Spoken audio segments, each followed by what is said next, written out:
Hello trainers and welcome to the European League Masters, the next step in the European League journey, presented by Unity Clash. 8 teams have earned the right to battle it out in our round robin format over the 7 weeks to be crowned the first ever Masters champion. From veteran teams to brand new squads, this is the best of EU Grassroots Unite. I'm your host Spartan Tano and I'm joined by the incredible Bridget today. How are you doing? Very good. Staying warm. Hopefully everyone is safe from all of the snow the US is getting, but today is about Europe, so it's all good. Yeah, Kyle let us know about that storm that was hitting yesterday, so I'm glad you're keeping warm. Everybody is safe. Hopefully it's all good. I've heard there's a lot of snow. There's a lot. Here in EU, all we've been seeing is some amazing Pokemon Unite action, Bridget, and we've got a lot to go through today. I'm excited to watch these games. We've got some top seeds going up against each other today. It's going to be hot Pokemon Unite. Yeah, I was getting briefed on everything that's gone down thus far, so yeah, I think we're in for a treat. Obviously, we just got a new balance patch. It's been a fun weekend for Grassroots. Yeah, the balance patch was crazy. Some of the Pokemon that we had yesterday, Tinkaton dominating in the game that we saw, it was exciting. So I'm intrigued to see how that continues in round 3 here today. And speaking about round 3, let's have a look at our current standings, where they're at, and then we'll have a look at the schedule. So this is currently where we're at in the league. We've had the seeding stage and then 2 rounds of action. Right now, Bridget, it doesn't seem like Rework Esport refused to lose.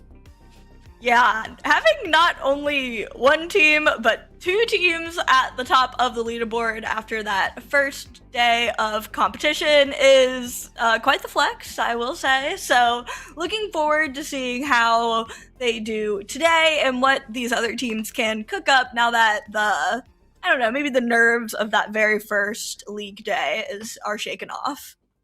We do have the opportunity for some upsets today as well. Supernova are going to be taking on Los Duros. That would be a pretty huge upset.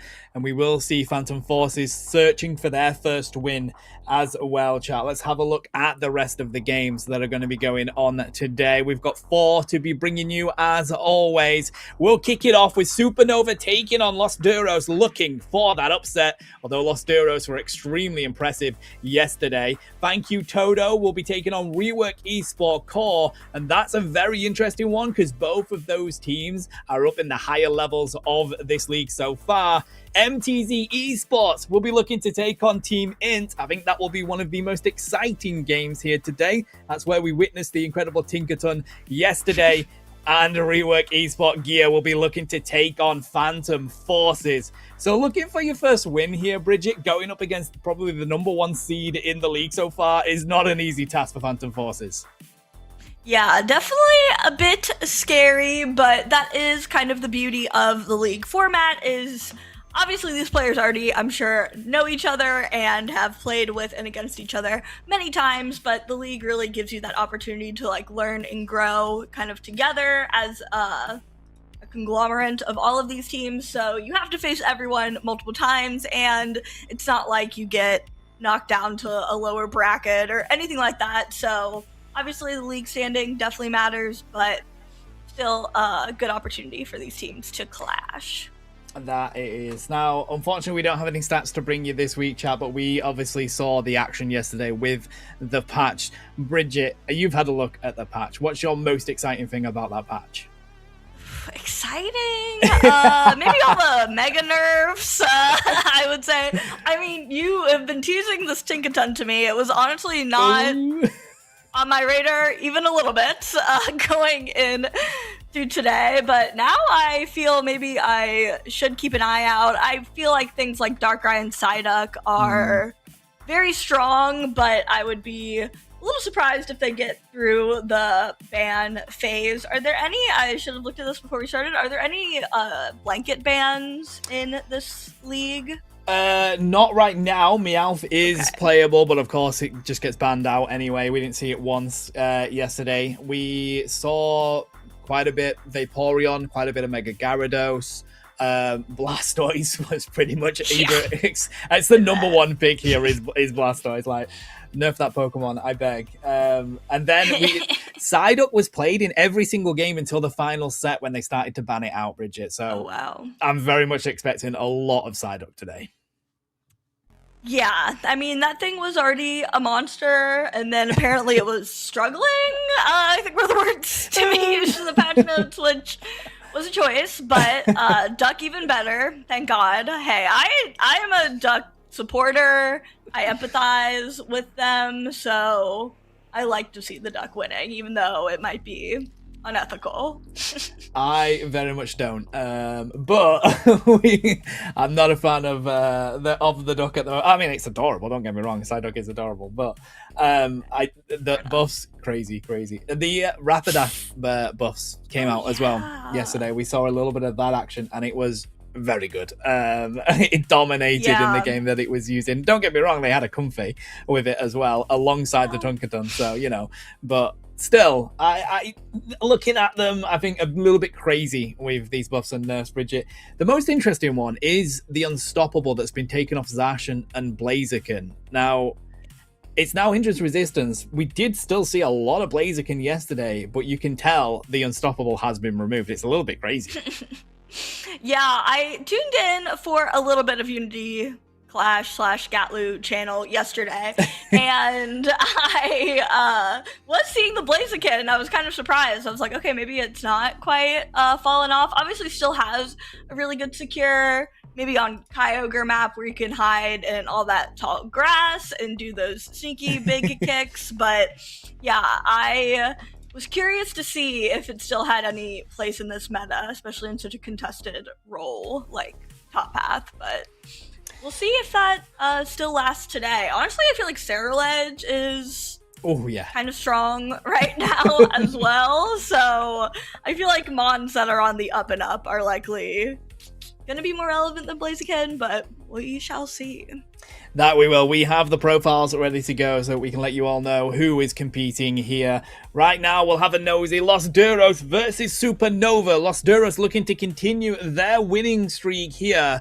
And Supernova looking for their very first. Not an easy task with the way Los Duros played yesterday. They were extremely aggressive. And you could tell they came to play. Supernova just missing out on getting their win. So we'll get these profiles up and have a nosy. Los Duros to kick it off with here, Bridget. We have Louisin, Oscar, Danny, Alba, Noah, and No Way. Fan favourites here in the EU region. Top 8 to EUL and top 8 within UCS. Really showcasing themselves as a strong squad here. Yeah, definitely one of those teams that I feel like just missed out on that official UCS league, but fear not, we have this league to rock on with, and now we have the Supernova roster, which I'm sorry, I'm not even... I can't say that first one, but they've done a lot. They have a lot of accolades. TMs, all right, now they're gone. Well, I love people's reactions too, because I believe that's Borty, and I love people's reactions to Borty's name. I said it yesterday. I was like, Borty, why have you? Apparently, he's always had it as that, but it's just he doesn't want anyone to steal it. That's such a good username. I just go with V. I'm just sticking with V because there's that many. Would have been the right choice. I should have started from the other end, but it's far too late. They like to keep us on our toes, and that's exactly what Los Duros will be doing with them here. Yesterday, they were really aggressive. Los Duros have had a couple of issues recently in their performances. They open qualifiers, unfortunately didn't get as far as they hoped that they would. They were a little bit let down by that, and then they struggled in a couple of other tournaments. But here yesterday, they were the Los Duros we are so used to seeing. Danny pulled out the Alolan Raichu and absolutely cooked on it. Ooh, I feel like Alolan Raichu is in a pretty solid spot right now. I feel like there's, not a ton of attackers, but there's a few. Mew and Mewtwo Y, I feel like, are maybe the most supreme, but we'll see which attackers these teams want to slot in, whether it be that Alolan or something else. Gotta love, I guess, the respect ban of the Gengar starting out here, but everything else looking a bit more normal, I should say. I mean, they did play quite a bit of Gengar yesterday, surprisingly, I know, and not that bad. They played the Hex build, it worked quite well at taking out, the strong HP pool Pokemon, but they paired it with Double Speedster, and it just struggled in that kind of comp, so I love the fact that Loster was like, yeah, no, let's get rid. Hey, Gengars can be devastating, as we saw at LAIC this past year. I mean, it is kind of a sleeper pick, no pun intended, but a bit more of a normal choice is first picking that Mega Lucario, which I feel like is kind of finally escaping that, like, ban, I don't know, mandatory positioning, and now has kind of been, like, squeaking through a bit more. It's kind of the addition of Meowth that's opened up more bans that can sneak through here, because you just force your opposition to do it, which is exactly what Los Duros has done. We do see them pick up the Armarouge and the Mr. Mime. We saw quite a lot of Mr. Mime yesterday. A lot of teams feeling like that confusion and the walls are working really well for them. And the Armarouge, I suspect, is going to be like the all-rounder kind of style, because when you have access to something like a Suicune and you decide not to go for it, it's an interesting choice. Yeah, really high prio on that Armarouge, which is definitely interesting. I have seen that, like, more like long distance Armarouge before, but it's been a while, and based off of the items, I guess it's looking more melee heavy. Other than that, pretty standard draw here. We see that newly buffed Psyduck, that Mewtwo Y, which evaded a nerf, unlike X, and yeah, that Mr. Mime, which has just been kind of a monster in the ACL League divisions, so kind of exciting to see how much more popular it's gotten over in the West. Danny's going to be picking up her favorite ranged attacker at the moment, which is this Miraidon. Usually, you go for one or two. If it's not the Mewtwo Y, you're going to get the Miraidon. It's quite rare that you don't go for either or, just if they get banned. Louisian will pull out the Blaziken at the moment. They have kept up utilizing the secure. And we saw yesterday that despite losing that Unstoppable, still very much one of the best secures in the game with the overheat. But for me, it's about Teeps here on this Scissor's Cypher. We've been seeing a lot more Scizor in these games recently, but that would make sense with the amount of all-rounders over on the side of Los Duros, Bridget, but Danny's not really going to have much contestment if that isn't a Cypher.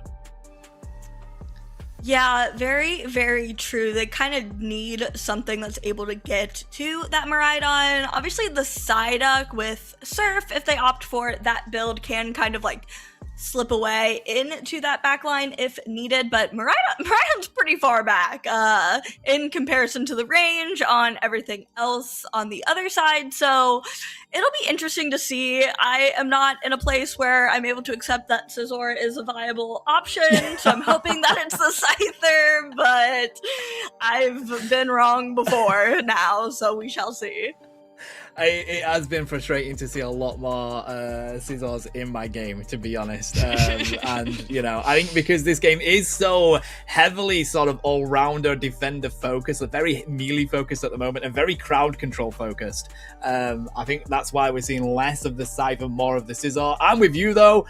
I don't want to see it. I want to see Cypher all day long. One of my favorite Pokemon to cast. The way that thing jumps about left, right, and center. It's so hard to keep up with as a player, never mind as a caster. I love having that in my games. And honestly, Danny has to have something that makes her think about her positioning in this game. If Teeps doesn't do that, they're just going to cook the HP pool of Supernova.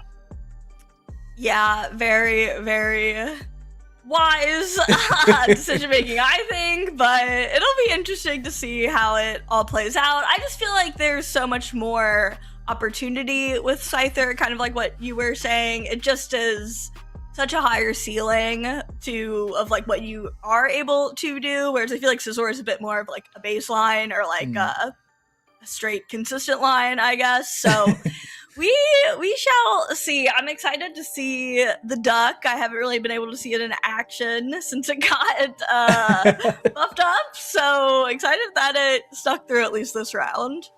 What I also find interesting as we kick this off is not any pure healers in the game. We saw it Ooh. yesterday. Whiskey gets picked up, but once it's happened, healers kind of get left in the dust while we kick this one off here. We'll see if that's going to impact it at all. Yeah, and here we see two members of Supernova in that jungle kind of sharing XP with that XP rework. I guess it gives them the freedom to do that kind of thing. And oh, they maybe perhaps had I don't know. I don't feel like these two mons necessarily outsecure the Snorlax, but it is kind of a safety feature. You're safer with friends, and there you go. Teams was able to secure that buff despite of the lax remaining present. Yeah, I mean, Rop's trying to put them on the ropes there, but they had a good response as a team, and now they have to come up into this top lane with nearly getting level 5 on Teeps already. That's going to make it a lot harder for Lost Heroes to find the secure with that dual wing beat. Yeah, Duro's trying to get a pick there early on. I don't know if they quite realize how many members of Supernova are there, so they back it up, bide some time for these birds to spawn in. It is a 3v3. It looks like Mime and the members of Supernova able to get a lot of those middle birds. Snorlax in a bit of a pickle and does go down to that Scyther, which hasn't evolved, so it is a Scyther. No surprise they're going into the central area here either. Borty is running the Fire Spin build, so the melee's going to be pretty heavy for Supernova as well. I love that tactic though. Use it as a front liner as Teeps pulls the attention of Lost Duros here. Looks like they will be able to get themselves out of there, although risking it. So weak on the Snorlax here. Yeah, definitely wasting their time, if nothing else, getting them as far away from them as possible. But the ranged attackers come in to save the day. It took a lot of members of Los Duros, a lot of their members to take down that Scyther, leaving the rest of Supernova some space to maybe get some XP, get some Dunction, but not a big score lead by any means at this point in the game. And now we see 3 members of Los Duros in this bottom path.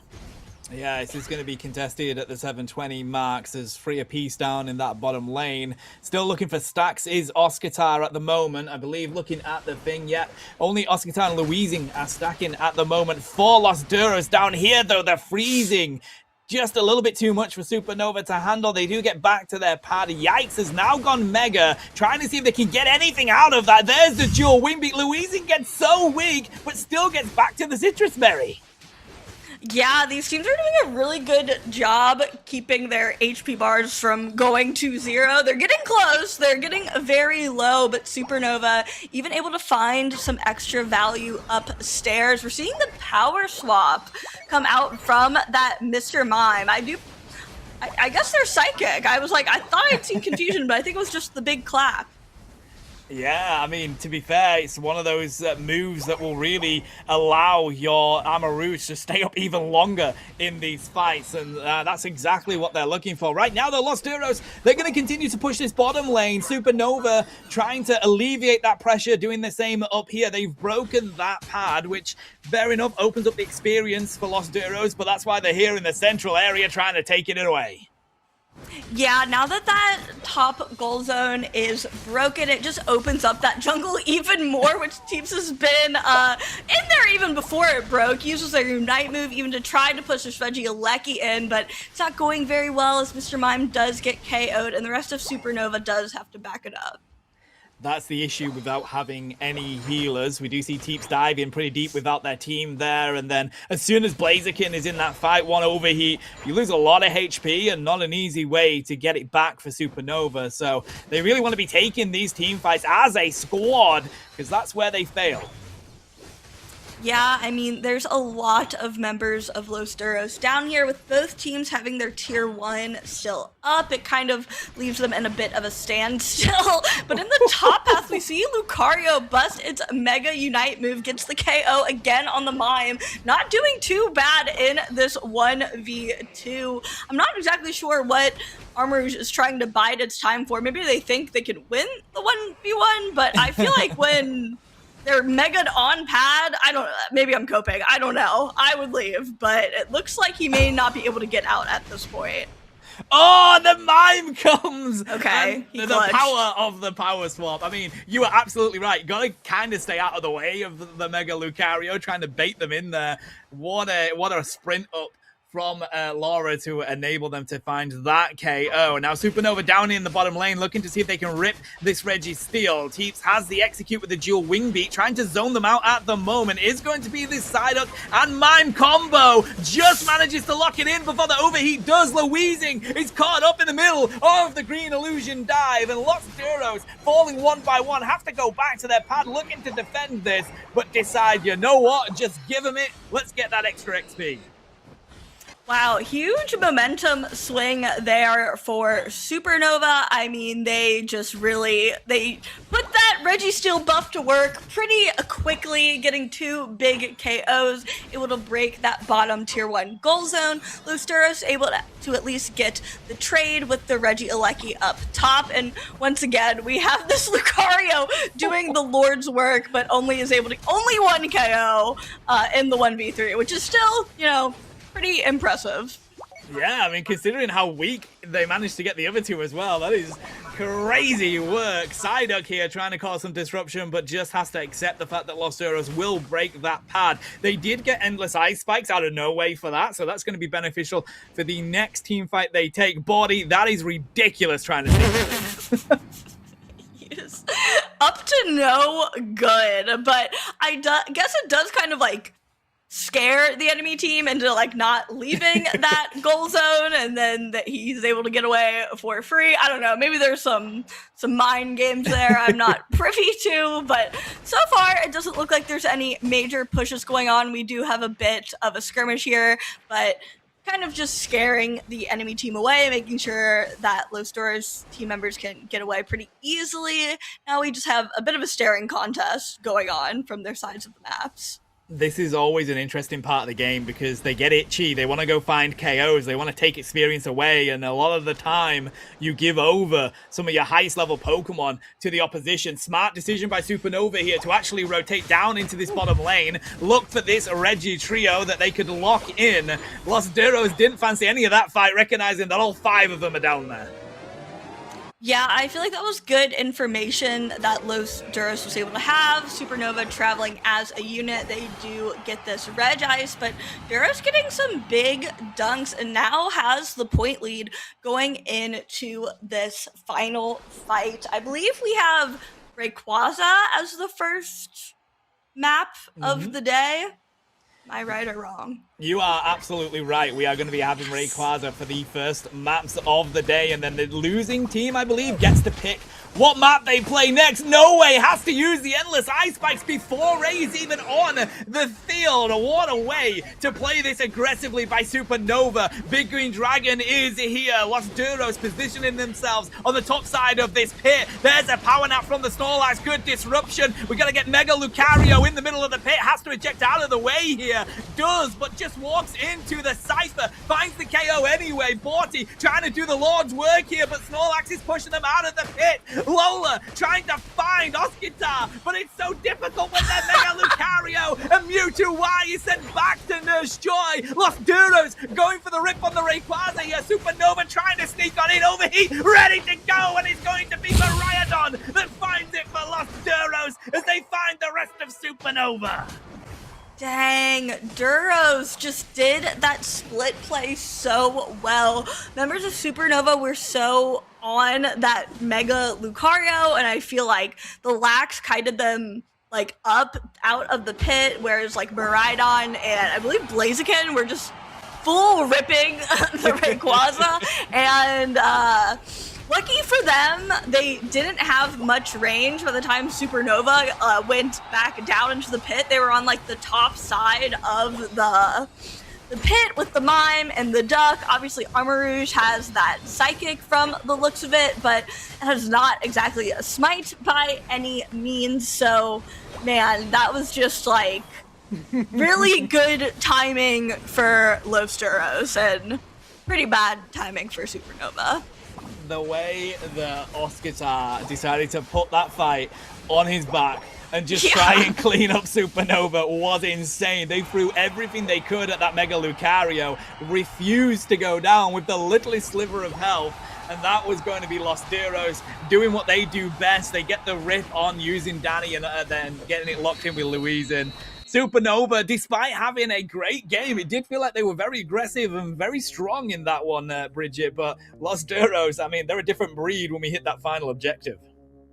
Yeah, and especially on Rayquaza map, I feel like the rip is just a tried and true strategy. So makes their pick of the Blaziken, I feel like, make even more sense here. Like seeing how they kind of played that fight. This comp is just kind of perfect for like distraction / rip kind of situation. And yeah, you can see there wasn't like both teams did such a good job like covering for one another in these fights, not kind of knowing when to get out of the mix. There was still quite a bit of damage. You can see a lot of it was from Oscatar on that Mega Luca, almost 70k, but not quite like not a ton of KOs necessarily, but a lot of fighting and backing up because we didn't pick any healers except Power Swap Mime, which, you know what? Didn't look bad, actually. No, I actually liked the Mime pick. I think for me, looking at the differences here, look at Danny's damage taken and look at Yike's damage taken. I think that's a huge difference there because Danny was completely uncontested in that backline for Los Duros, whereas Yikes, they dropped the damage, but they were contested as they managed to take quite a bit themselves. So that can make the difference between winning and losing a game. But Supernova, I don't think they need to go back to the drawing board too much. I think they just needed to play that final objective a little bit better. They got split up, and that's what Los Duros likes because they'll just get their secure and their rip on the objective, whilst you've got to try and take down the Snorlax, the Suicune, and the Mega Luca, which ain't easy. Yeah, Supernova was very much playing this death ball kind of comp. You can see they pretty much traveled as a pack, whereas Duros is much more split up, which pros and cons either way, but here you can really see when Supernova all kind of goes up top, really just to get Oscatar on that Lucario, who was outputting a ton of damage, but yeah, the rest of Los Duros was just able to rip this, and with the mons they had on there, I mean, Suicune, Miraidon, and Blaziken, all pretty, like, either good secure or are gonna make space for your carries to secure. Obviously, in that Suicune, if you can just stun the other team out of their secure tool, then that just opens it up for your team, which I feel like was, they kind of had the exact right mons left to do what they wanted, whereas I feel like Supernova didn't necessarily. To be fair, I do think the call for Supernova is take out Oscatar on that Mega Lucario. They were doing so much in that game that you kind of have to full send it onto it. That is your target there, but I think they just weren't quick enough. Fair play to Oscatar managing to survive that long with that many Pokemon taking them on. If they'd managed to find that KO a little bit earlier, they'd have been able to swarm back around Danny and Louising and maybe had a little bit more in it for that fight. So it was the right call. It's kind of more the fact that Oscatar managed to hold up so long against those Pokemon. Right, like, it's obviously hard, like, that last fight happened so fast, it can be very challenging to, I don't know, cover all the things that you need to cover, and it really felt like Los Duros was, like, the ones who were making, like, the choices and what they wanted to do, like, versus Supernova, who kind of was more, like, reacting, it felt like, but I also, like, agree with what you said. Oscatar was a problem on Mega Lucario. So, I don't know if that can necessarily be fixed through a ban of the Mega Lucario, but we shall see how they may want to deal with it. Or if they want to go to a different map, or if they would prefer the pick priority. So they're going for second pick, which is so interesting. Okay. Supernova have decided they want to go for the second pick here, so they must have some kind of plan, and hopefully that plan isn't first pick Armarouge, because I can't remember the last time it was. Probably when it dropped and it was really good, but right now, I don't know. the Lost Duros have decided they want to go on the Kyogre map, so we will have a lot more bushes, and of course, it does slightly nerf the range attackers in that situation, but I suspect we'll stick with the same. It's probably going to be Mewtwo, Y, and Miraidon coming out. I just want Supernova to pick up a bit more of a front line. I like how brawly Armarouge is, and I think Mr. Man did well, but there's absolutely no need to pick that first Ridget. Yeah, the Prio for the Power Swap Psychic Mime, I don't know. I mean, I think mine is kind of a sleeper pick, but maybe Barrier.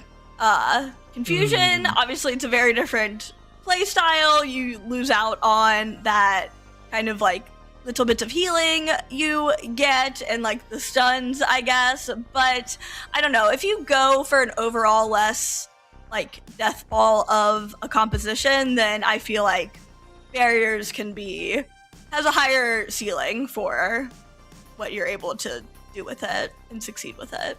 I think, bro, there was Vaporeon that they could have picked up and didn't go for. Which, you know, if you're looking for disruption or even heals, you make your choice. But I feel like to ignore that, the Psyduck came that they picked those two. There's so many strong picks that they kind of avoided, Suicune being another one of them. So, I mean, the conviction to just go, hey, we got to lock in this Armarouge Mime combo. And to be fair, it wasn't bad. It worked in that game quite well. It's just all came down to that final fight. I just feel like you could have had stronger picks out of the game.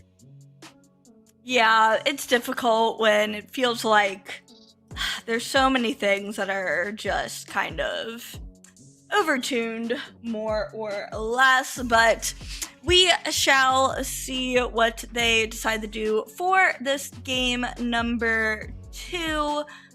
It looks like there wasn't an initial ban from Los Duros, but we have Gengar, Blastoise, Blissey, Meowth, and looks like it's going to be Mega Lucario as the final ban. Very valid. Alscitar probably missed their ban because they were too busy clipping what they just did in that game. So let's see what Los Duros go with for their first pick. Now that Mega Lucario is banned, Mega Gyarados is available. Vaporeon is available. It's Mega Charizard Y is available, and that's what Alscitar pulls out. Ooh, baby. Yeah, I know it got a little bit of, I mean, kind of got like a buff / nerf, I guess, but I feel like the Unite move getting nerfed, thank God, but Flamethrower getting like a smidgen of a damage buff, I believe, so probably still warrants that prio pick, but Supernova holding strong and was living in fear of Los Duros stealing the Armarouge Mime combo from them, so they decided to prio pick it once again. Bro, Bridget, what is going on? Look, they were going to steal it. Obviously, if it's broken, they're going to take it. Los Duros have picked up Mega Gyarados and Vaporeon in response. I mean, just end the draft there, man. Like, they don't need any more Mons. They should only have to play with those.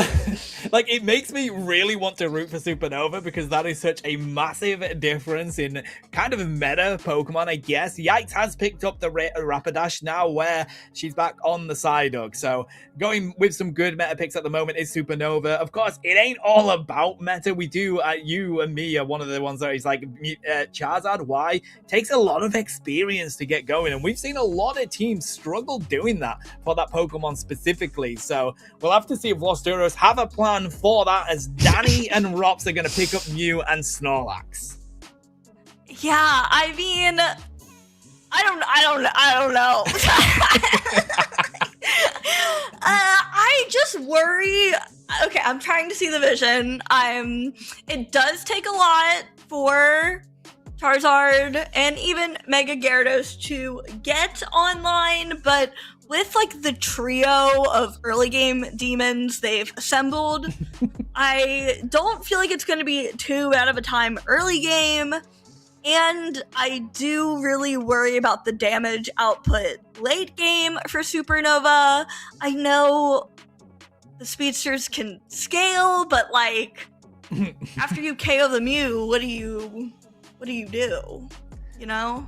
Especially against a Mega Gyarados and a Mega Charizard Y, and that's not even to mention the fact that you've got Snorlax with one of the biggest HP pulls in the game, Vaporeon that refuses to go down, and like the only target is gonna be the Mew. I mean, Supernova, they're in the kitchen, they're trying to see if they can cook something up here. It's an absolutely audacious comp to what they're coming up against, but hey, let's see what they can do. Sometimes these are the kind of comps that catches people out because they just feel like, look, we have the stronger comp, we have a way to win this game, and then they just get surprised when all of a sudden Supernova pull out some crazy KOs with that combo. Yeah, I mean, I am low-key rooting for the Power Slop Mime Armor Rouge, but I don't know. Los Duros has what should be an illegal group of Pokemon assembled, so I just, after how game 1 went, I am not believing in the Ceruledge Mime as much as I clearly probably should be, but I don't know. I don't know what we're about to be seeing on this map, but maybe it cooks better on Kyogre. Maybe that's what I'm missing. Maybe that's the plan, because there's no tournament anywhere where you will see a team pull out what Los Duros has here, Bridget. Like, I mean, they have everything going on in this game, and Supernova kind of just let them. That's the craziest thing, is that, they want to prio that Armarouge and that Mime, and then all of a sudden you've got two Megas you're coming up against, two of the strongest Megas in the game. So we are just trying to get people loaded in chat. Crashes continue to happen in this game at the moment, so please do bear with us. I would say give us your prediction in chat who's gonna win this game. That would be an interesting one. I am secretly rooting for Supernova just because of how audacious this challenge is going to be for them. Yeah, I just want to see the thought behind the strat come to fruition. I want to see it. I would like to see it. So that is what I'm waiting for. Don't worry, guys. Only 2 more days till they fix the crashes, right? That's coming soon. We hope. We hope. They said, sure, it's gonna happen. It's gonna happen. Manifest it, guys. Manifest it. 2 days, and we can finally play this game. They said they did. Would probably fix it, I think. Probably, maybe. I mean, I have a friend who plays in this region, and they can't get more than 3 games on the bounce before it just kicks them out, which is just frustrating. So, these things happen. It's technical issues. Hopefully the crashes do get fixed. It would make our jobs at this tournament a lot easier.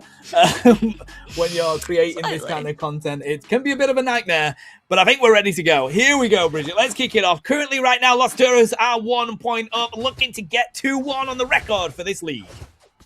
Yes, we are getting started. We once again see that Snorlax heading toward the enemy jungle. All is going pretty similar to that game number 1. Looks like Ceruledge is joining their jungler while Mr. Mime kind of solos in that top path. It doesn't look like the Lax was able to make any sneaky steals just yet. How many? Okay. I thought the red buff was another guy. I was like, how many people are in this jungle right now? But alas, it was just the unplayable Scavalier. I don't know which is which. I mean, listen, if anyone was going to send 3 people into the central area, it would be Supernova. So you're not wrong for thinking it, Bridget. As Oscar getting this effort meter up nice and quickly here. That's a decent effort at the 9-minute mark. No way, already on Vaporeon makes it even harder for Supernova in this bottom lane. Yeah, this bot lane doing their best to defend their pad in that 2v3. Junglers opting for opposite lanes.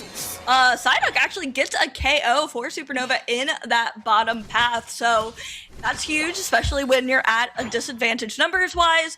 And you can see that the Supernova jungler is heading down here to support this lane that's already doing pretty well, maybe punish any of this action, and they're able to getting that Galarian Rapidash ready and evolved as well.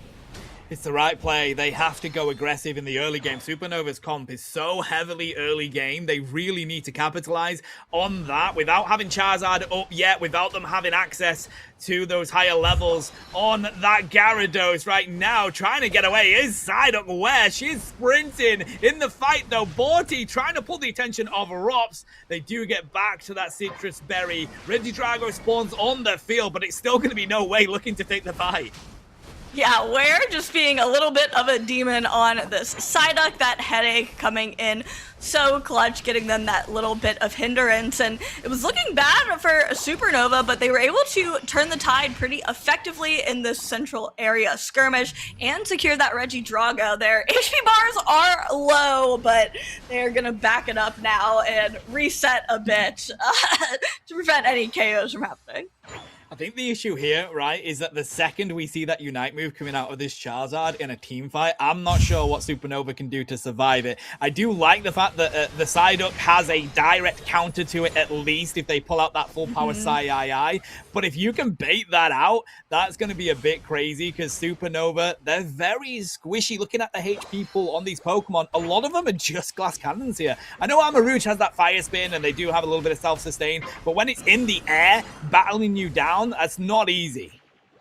Yeah, it's just so hard for Armarouge, especially against these Mega Pokemon. We see the Mega Charizard having a bit of bad time in that bottom path. Glare and Rapidash able to best it, but yeah, you're right. There's just no shutdown moves on the side of Supernova that can really full stop these Mega Evolutions from running rampant when they decide to click that button. And having two of them is just really, really threatening. At least being able to like Slowbro Unite or Mimikyu Unite one of them could have been a big help, but we shall see. So far, not so bad. Luster's does get this top objective, but Supernova was able to secure that Regirock on the bottom side, so a little trade, and it looks like Supernova is here to defend. Smart awareness by Danny there. Gets the Jet Balloon out of the way of the fly. Mega Gyarados is now on the field. There's a Flame Sweep. And we're going to have the Seismic Slam. Two Megas ready to go here. Supernova vacate that goal very quickly the second that Charizard is in the air. Yeah, that is the counter to the Mega Pokemon, is you walk away. When they hit the button, you leave, which easier said than done sometimes. I did like the move from the Talonflame on Supernova, tried to use their Unite move to push away the Gyarados. I think they caught the Vaporeon instead, but now Los Duros is getting big punished from Supernova for being so far into their jungle, and Supernova getting some really nice levels off of that engage. They're in the lead there, and the scoreline is pretty close. They're honestly doing well, but these Megas do kind of thrive when they hit the Mega button in the late game. So this is going to be where it really starts to get tricky for Supernova. There goes Mega Gyarados. I will say they've done so well at not only keeping them in this game, but actually taking the lead as we hit this midpoint in this right now. It is all about the last fight though, isn't it? Because as we've mentioned, it's so late game on the side of Los Duros. They scale a little bit better when we come into those final objectives than Supernova. So if it is as close as this is in the final fight, they're going to have some perfect target selection in that. Yeah, Supernova just trying to get some damage out on that Snorlax, break some of that front line where they can. Talonflame in a little bit deep. Los Duros has control of this Regirock pit, and looks like they're gonna just start hitting it as fast as they can. Cool, there's the showtime, Mr. Mime, as they try and cause that disruption. It is going to be Talonflame that finds it for Supernova. Regirock buff, will it be enough though? There goes the Armarouge. That's probably not what you want to see running at you, as Los Duros are actually falling one by one here. They do manage to find that Rapidash off the back of the Electro Ball, but the Armarouge Mime power swap, Bridget, it's got some illegal movement here, bro. I should have believed that whole time. That's all I could think. They knew and I didn't know, and now they're smurfing, and it's what I wanted to see. I said I wanted to see what they saw and I couldn't, and I understand.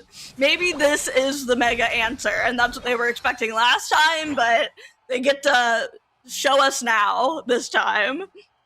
I mean, Mega Lucario had a slightly easier game against them, but right now, I gotta say, despite the fact that they have Mega Gyarados and Mega Charizard Y, Supernova's combo of this Rouge and Mime is working so well, and then you've got the Talonflame just to find the execute alongside Rapidash. It's a little bit crazy as they go in for the Regieleki here. It's gonna be Rapidash that manages to take it. Look how weak Gyarados got in an instant there. It's such an interesting comp, but it just seems to be working.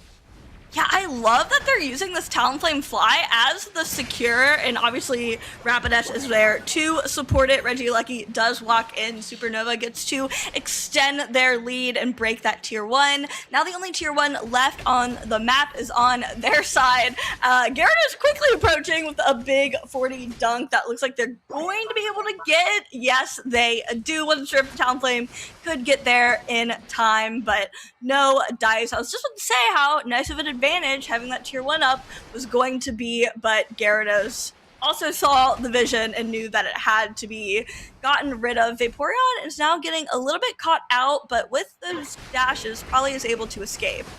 Hits their Unite move. Yeah, I mean, Supernova, they just want to take the fight any chance they get. Wisely decide to back on up here, knowing that the entirety of support is around those Megas. Mega Gyarados here just before the 2-minute mark. They dive on in. Where serves them away. They'll rip from Los Duros. They want to take it despite the fact that Talonflame is there. Here comes Borty. There's Showtime. Full power Sai to reduce that Mega damage. Charizard trying to find the KOs. Manages to find Talonflame. But again, it's the Armor Rouge that cleans on up. A huge beam from Danny as they get them so weak on the side of Supernova. They found them, Bridget. Los Duros cleaning up, get an ace on Supernova. They rip the Kyogre, and with 1:30 left, the mountain is becoming a bit too tough to climb for Supernova. I know, they were so close on getting the KO on that Mega Charizard Y, but I don't even know how. Staying alive on 1 HP, and then Mew was just able to clean up everything with their, I think it was E-Balls and Solar Beams, especially Electro Balls, unsure, but man, they just had such a good idea of ripping the, or like starting to tap the Kyogre, kind of bait Supernova in since they were so zoned out and a little panicked. And I just feel like those Duros had, once again, like, were kind of in control of this end game. They really haven't been able to get many dunks in. They were, Gyarados was able to get one on the top side. Looks like they finally got some KOs 30 seconds in. Supernova did an amazing job defending that bottom goal zone, but it is just so tough with the Kyogre buff and the debuff on their goal zones. I did think we were going to have a mad defense from Supernova there, and it would come down to the wire, but Los Duros managed to find the KO on Armor Rouge, and it's going to be all she wrote here. But you know what? Los Duros playing as we expected, extremely well played by them. But Supernova were ridiculously fun in this set, Bridget. I loved what they played in this game, and it felt like it was going to work. They smurfed. I don't care. They're like, their scoreline is not reflective of what I just witnessed. Like, it was fun. And it looked honestly really good. I just feel like, they were so close in that endgame fight, but I just think Duros knew what they wanted to do in that final 2 minutes. They really zoned them out and just kind of knew that if they had to panic run in, they had the Mega Gyarados right there to defend, but the KO leaders go to 2 members of Supernova, both the Ceruledge and the Glare and Rapidash with 7 KOs each. Bro, I'm messaging Lobo after this, and I'm like, get on that Mr. Mime. I'm getting on that Armor Rouge, bro. We're gonna climb duo queue. That was so cool from Supernova. I mean, of course, Los Duros, they're gonna take the win with a very well thought out final fight. It came down to the wire, but Louisian managed to stay in the air and find the KOs that they were looking for. Danny, with an incredible beam from that Mew, ripped so much health off Supernova, and as we've already mentioned, their HP pool is quite weak on that side, especially in the late game. So unfortunately, they were too easy to KO at that moment. But it was exciting. It was close. But what a brilliant set to kick off the day. Yeah, really, really excellent job from both these teams. Was so much fun in both these games, really. So I'm sure they will have even more close games in the future, but really good, I feel like, end game strategy from Los Duros in both these sets.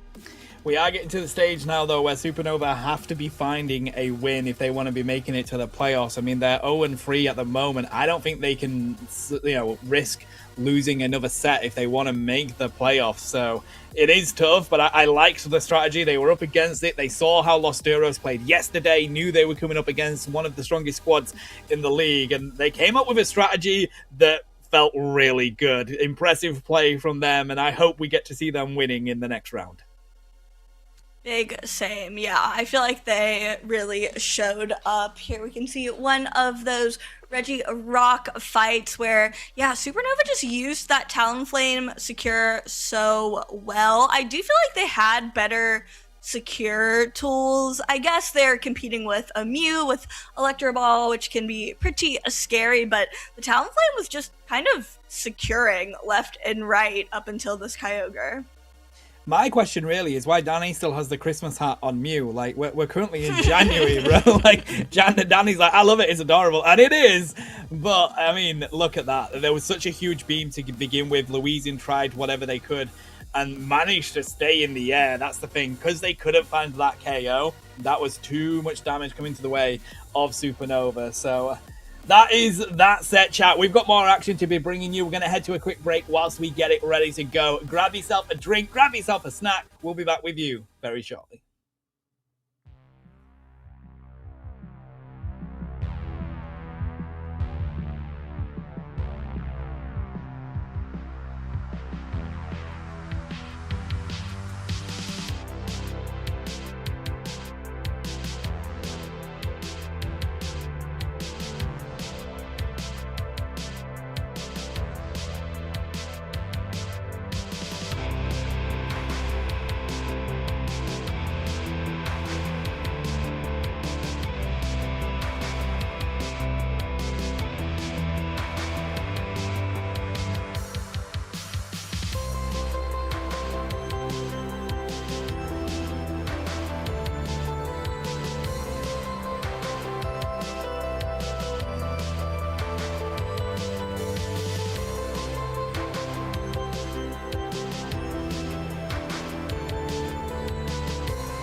Welcome back, trainers. I hope you're all good and enjoying the action. We've got one of the hottest games coming up for you next. Thank you, Toto, taking on a Rework Esport Core. Yes, it should be a good one. As we said, both Rework teams are at the top of the leaderboards currently. So thank you, Toto. Got something to prove here, maybe getting them knocked off the mantle a little bit. We shall see what they got planned for one of the best teams in the league thus far. Yeah, this is Seed 2 versus Seed 3. Thank you, Toto, defeating Rework Esport Core 2-0 in the seeding stage. So they are going to be looking for revenge here. Thank you, Toto squad. Is Vic, Loratushi, Brutal Hunter, Indigo, and Vox Show. No surprise, they are a strong seed here in this league. As you have a look at their accolades, pretty strong. Yes, absolutely. Here we have the Rework Esport Core team. These names look a little bit more legible. Cascade, Dodo, J-Pod, I spoke too soon, Azilito, and Aaron.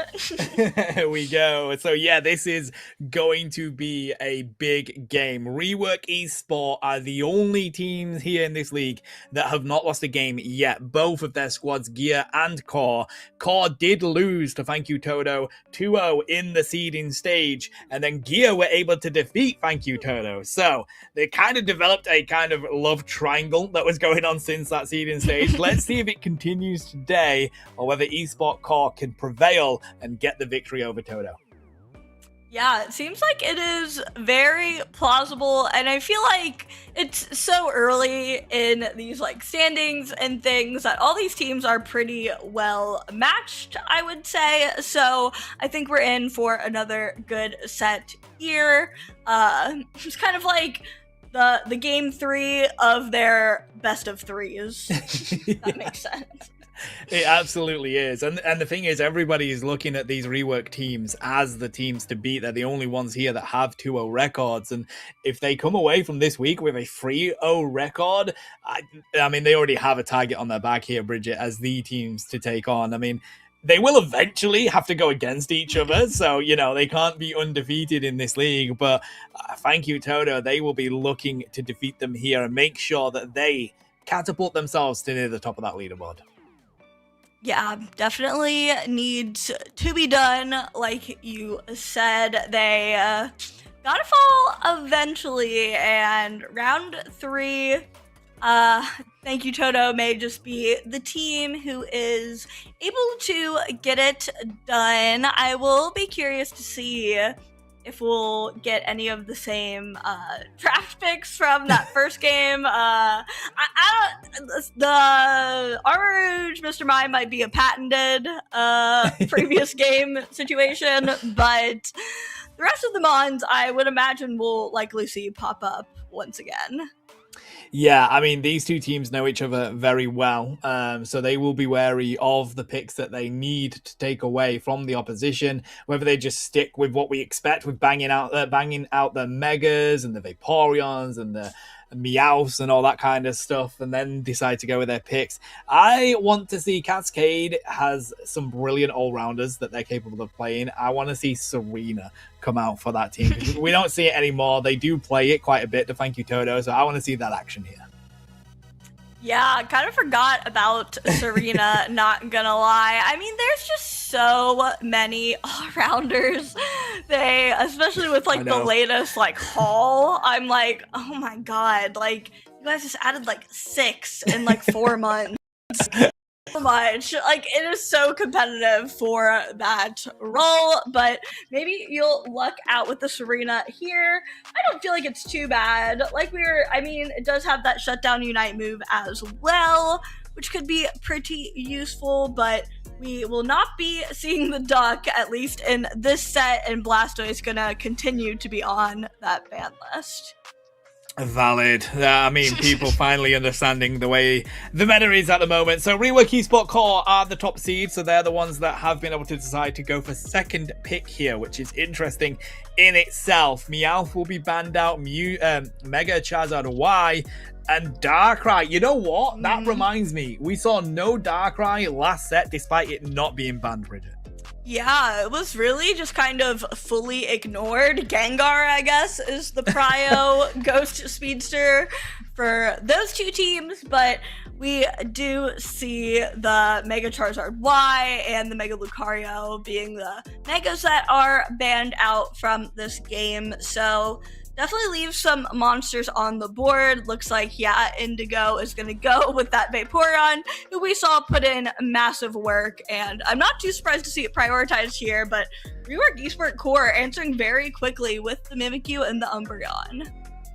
Yeah, Mimikyu is a very contested pick in this league so far, so Dodo is going to lock that in from the get-go. Let's see what Thank You Todo want to go with here. They do have access to that first ranged attacker pick. We expect usually Mewtwo Y or Miraidon at this stage. Voxio picking up a Slowbro would be very interesting. Maybe they're expecting or needing a way to shut down, and that's valid when you do have that Mimikyu on the other side. Yeah, it kind of is a counter to the Mimikyu Unite move, but then it definitely becomes like a game of chicken. You're like waiting for the other one to use theirs first so you can cancel theirs out. So that should be an interesting little matchup. Rework just really quick with their picks. I feel like they snatched up that Miraidon and Hoopa so fast, and now we see Thank You Toto grab a Buzzwole and a Ceruledge. I'm excited to see the Ceruledge in action for sure.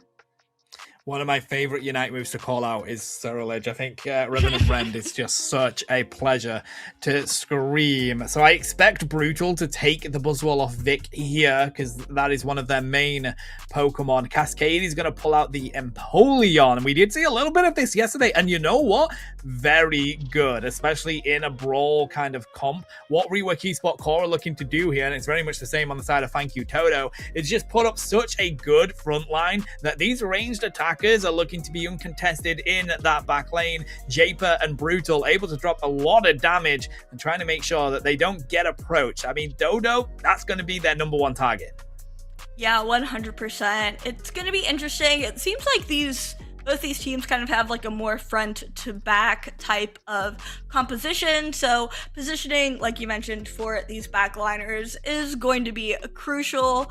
I'm so excited for the Empoleon to come out. It is kind of, feels like a bit of a forgotten random type pick, but ever since I saw, I believe it was Falb at LAIC going just dummy with the Empoleon, and so it's like one of Zoink's favorite stories, but he said he got to ask him on stage, like, oh, like, you're like the only person playing Empoleon, like, why, what about it do you like so much? And he was like, I thought more people would be playing it, like, it's so good. Like, he didn't realize it was like a weird pick. He was like, I just think it's really strong, like, I'm actually like confused, no one else is playing it. So other people are getting on board, it seems like. So I don't know, I love the Empoleon.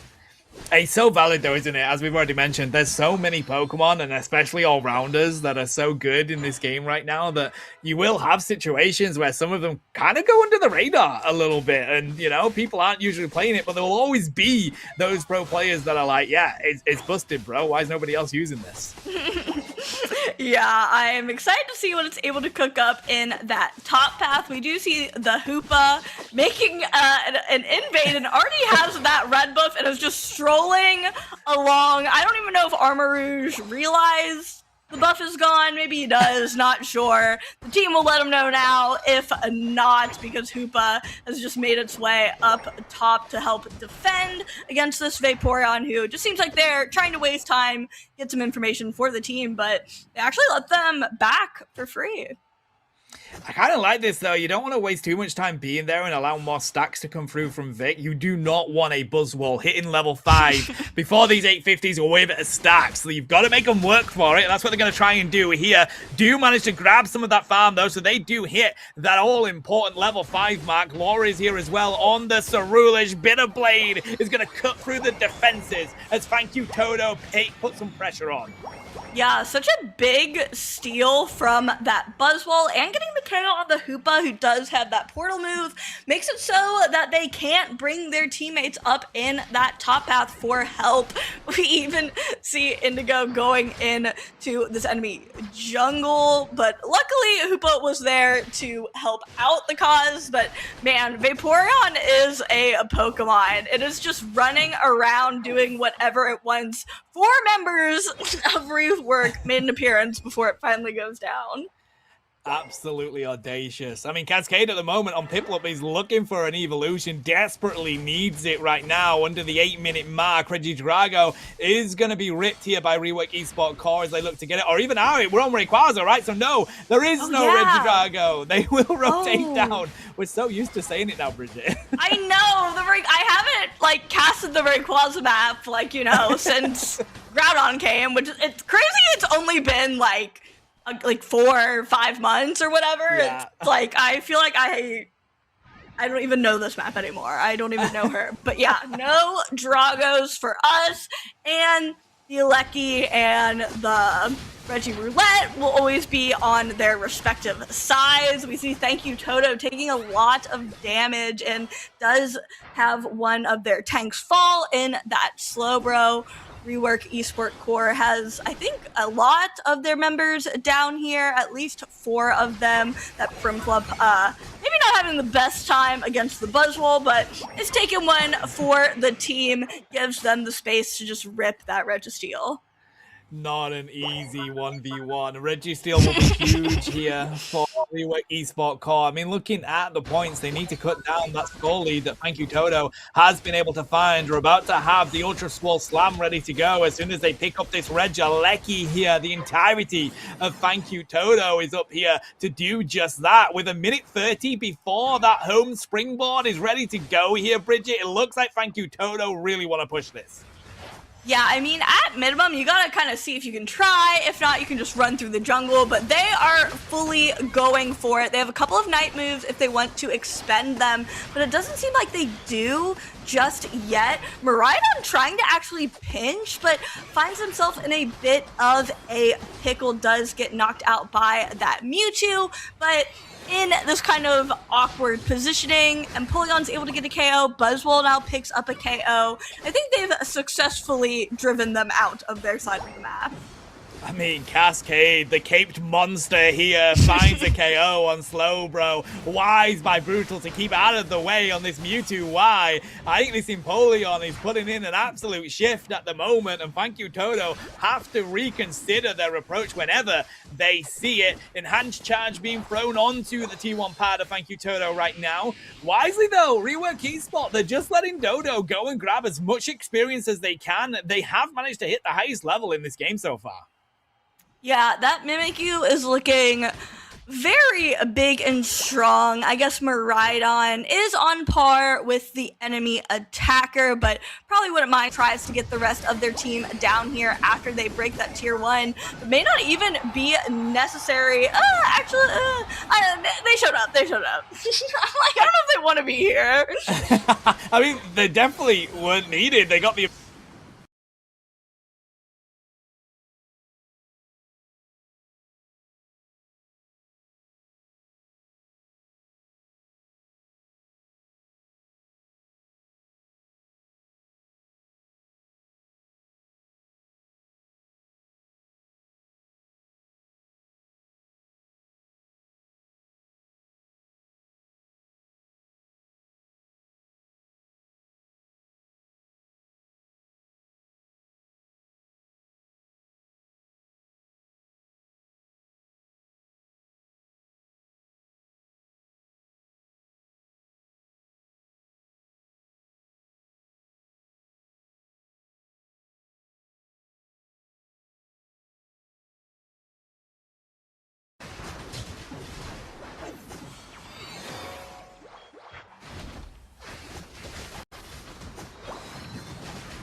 Oh, it's not. Okay, so just gonna refresh your VMix screen, and then we should be good. Hopefully you can hear me, chat. And we're back, I believe. Okay, here. For that T2, we can see that Lecky has gone in. A rework eSport core with a minute left to go before Rayquaza's on the field, giving themselves a point lead here. Yeah, unsure what happened in that minute, but it looks like rework has been popping off with that Mimikyu level 14, honestly about to hit 15 going into this final fight, which is horrifying. Thank you, Toto has a Ceruledge that is 13. It's not undoable, especially with that slow bro unite, but man, both these tier 1s still up. That I feel like this fight is going to perhaps start a bit early over this Regice. Looks like it. Good effort from Umbreon there, trying to see if they can break in. There's the Revenant Ren, manages to get it on the Miraidon, and they found it, but there's the play with me. Not able to find the KO as Ceruledge makes it out. Bridget, rework eSport Core falling one by one here. There's the Super Swole Slam as they find more KOs. Mewtwo Y is going to put the nail in the coffin for eSport Core there, but they've got to rip, and they've got to rip quick. They do have that Mewtwo Y to get that rip going, but Miraidon is already back in this pit, hitting its Unite move, doing so much damage, and they're able to secure it for Rework eSport Core. They weren't able to rip it fast enough. Oh my gosh, that is so heartbreaking. I'm not gonna lie, that Ceruledge really popped off in that fight in the over there tier 1. I mean, just looked so nasty. Rework doesn't even necessarily need to score here. They know that they have the lead at least, so they really just need to make sure that Thank You Toto has their backs against the wall, which it looks like they currently do, but we still have a minute left here. Yeah, whether they can find the KOs with these buffs on the side of eSport Core right now as they do push on through. Of course, we know it's so easy to score points on a Rayquaza map, and they're going to continue to push this. They're already in the lead. What an effort from Japer. They knew exactly what they needed to do. Eject over that wall, Bright Fusion Meteor Storm, secure that objective. Yeah, honestly, really good timing once again, getting respawned in right at that moment. Still had their Unite move, which I felt like just rained down so much damage on that Rayquaza as well as the enemy team. Man, Thank You Toto had such a good shot there. They're still gonna make this push on this bottom tier 1 once again, but I think the points are a bit too insurmountable for what they have in their pockets. Rework, man, yeah, that Miraidon saved the game for them, honestly. Umbreon helped. Umbreon was there and helped. that they did. I mean, right now, we'll double check the score, but I think that means that Thank You Toto will not be able to continue a 2-0 winning record against Rework eSport Core. So it is going to be 1 over to Rework at the moment, thanks to the quick reactions from Japer and Aaron being able to get there and provide the secure that they were so desperate for. Thank You Toto had such a brilliant moment where they got those KOs and cleaned up, but it just wasn't quick enough, Bridget. I know. We'll have to see perhaps in the replay. I don't even remember who, like, they kind of got that pick on initially. It was probably one of the tanks, I would imagine. But man, it just felt like that Ceruledge did so much damage into all of them. But it was Dodo on that Mimikyu with the KO lead. I mean, they were so far ahead in levels. I'm not too surprised, but J-Paw is the one who got the most damage. Yeah, 27% of their teams, 56k taken by Cascade as well. I mean, 94k damage taken by Voxshow.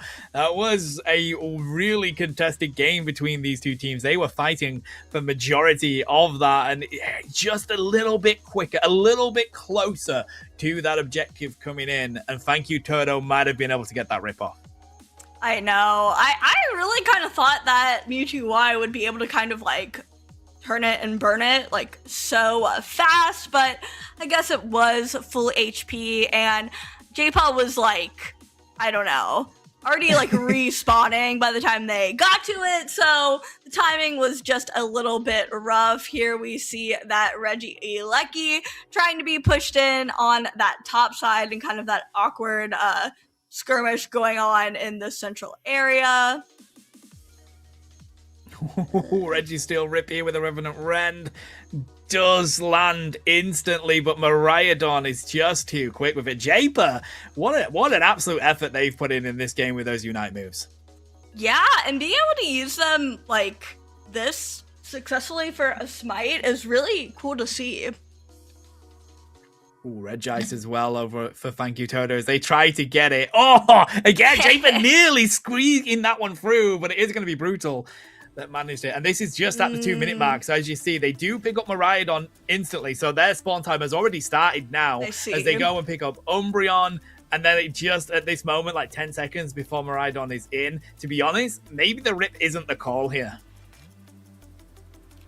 Yeah, that tier 1 is right there. You maybe just steal those berries and get a Duncan. Maybe like play it a bit more patiently. Here we see, that just like beautiful like meteor raining down almost as if they had planned it, like just so perfectly. Gets 2 KOs in the process as well, and then just like takes their time. They know they still have a minute left to get these scores, so grouped up, had the Hoopa go unbound just to rain down more damage. I mean, really good endgame from Rework.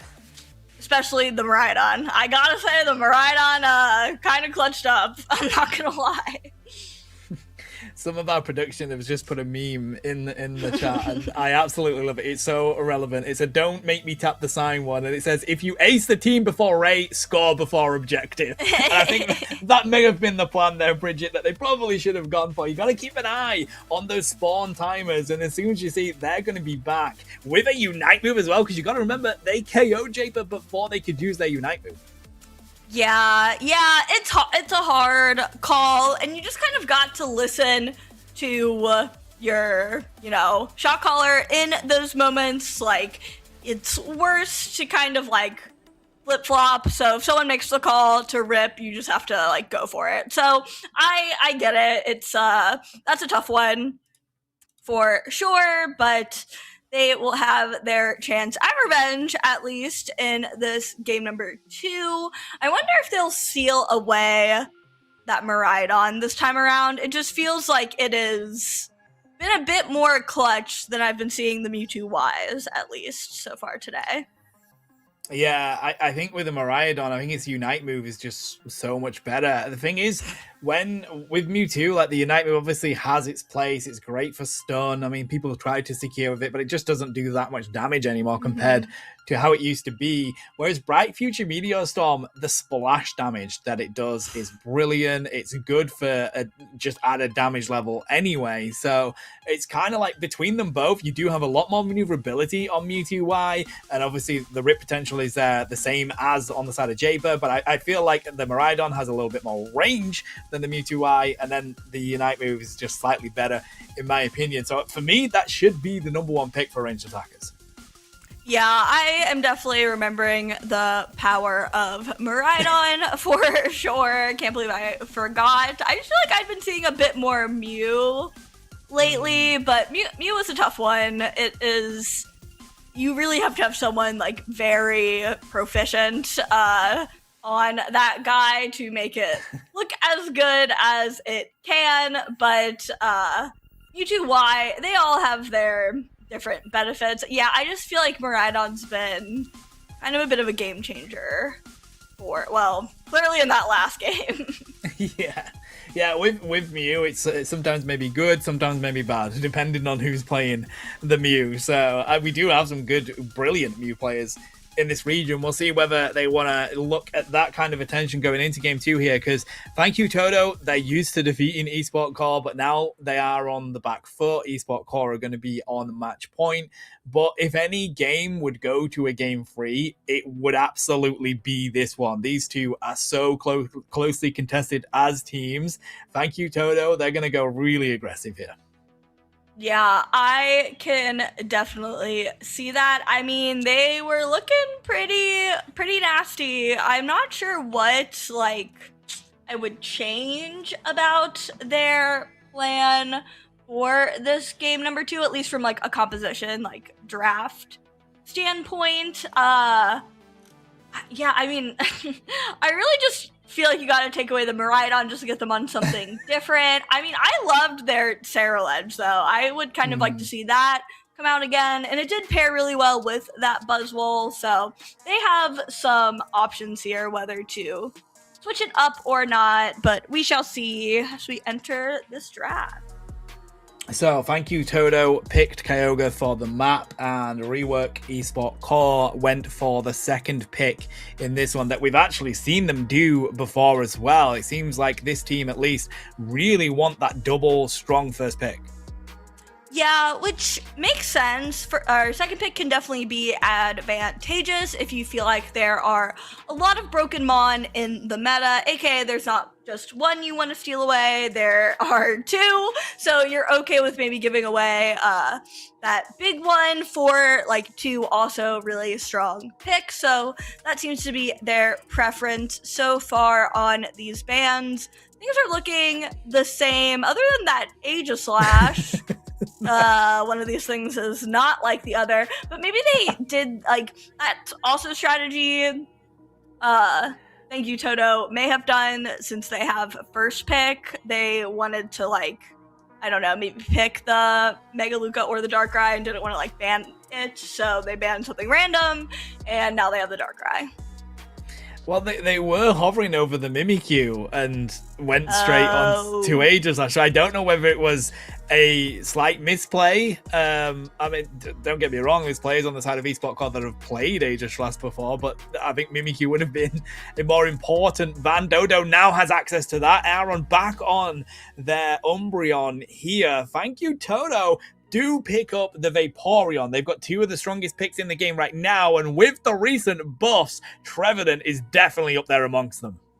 Yeah, Trevenant is a scary guy. It was already good before, I believe, the Woodhammer got buffed, so now they have two monster tanks in that Vaporeon and Trevenant. Meanwhile, Rework gonna stick with that Miraidon, no surprise there. And they are going to grab the Crustle. So double tanks coming out from both these teams.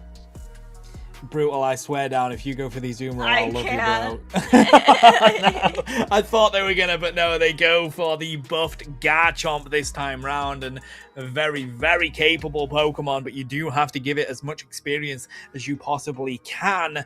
When you have an opposition Garchomp on the field, you kind of just have to survive the early game so that you can have that up at the later stages. Cascade, I think they're going to go Mega Gyarados here. How is that last pick here, Bridget? I can't. I know. It's kind of disgusting. But I mean, I look at all these comps or like all of their picks and I'm like, you know what? Fair enough. It also gives you like a gutter pick is pretty nice if you have like multiple things in mind. So now the Mega Gyarados wasn't able to be like directly countered, which is a bit of a plus. I know it's gotten some nerfs. I feel like it's still like okay from what we've been able to see today, but obviously it doesn't seem to be as much of a monster as it once was. So I'm sure it'll still do okay. It's gonna be maybe a bit funny. I imagine the Gibble and the Magikarp will be laning, facing off in lane, so that may be kind of funny, having a mid-off in the top path. Adorable, but honestly, people forget how much damage Gibble does. You look at it and you're like, it's True. so adorable, but oh my god, does it hit strong. Poor Magikarp, if they do go up in that top lane with them, I suspect they'll be there, of course, with an Umbreon as well, so that'll make it slightly easier for them. It's all about how quickly Cascade can hit that Gyarados level, one of the biggest power spikes in Pokemon Unite, especially on the side of a Mega Gyarados, so it's really important that Cascade manages to get that. Usually you would expect it around the 850 mark at the very earliest, so let's see if they can get that done. Yeah, here we go. Game 2, Rework Esport Core is up a game, so thank you, Toto really needs to get one on the board if they want to take this to a game 3. And Rework Esport looking to continue. That winning record would be huge here. Down in the bottom lane, Dwebble and Miraidon makes for a very strong bottom lane, but so does the Phantom and Toto as they do manage to get the focus band off the side of that Phantom. Yeah, I really liked the coaching that came from the Mew, saving their little Phantom, who was taking a lot of damage, but that's exactly what he's built for, especially when they still have that passive up. Kind of gives them that second life, so not too shocking there. Pretty standard lane phases. Doesn't seem like there was any funny business in this early game, but it does look like there are quite a few members from both teams in that central area, maybe looking for those early game Natus now that we are on this Kyogre map, but instead almost everyone is up here in this top path in this 4v4. They can let Magikarp get an assist here, but it looks like Thank You Toto is actually pushing them back. The mean look, though, so on time, but they do find the KO when Brutal hits the Gabite section, and they are now feeling a lot healthier, while Magikarp still looking for that Evo. Yeah, both evolutions went down in that engage, but there was at least still some value for at least Thank You Toto getting that Gabite online. We do see the Gyarados hit the scene as well a little later, but still not too bad by any means. Gabite not able to get the steal on that Voltoy. Does get mean looked, but at least mean looked in the safe side of their side of the map. We see Regidrago wandering around all by their lonesome in that central area. In the meantime, we just kind of have these lanes poking at one another.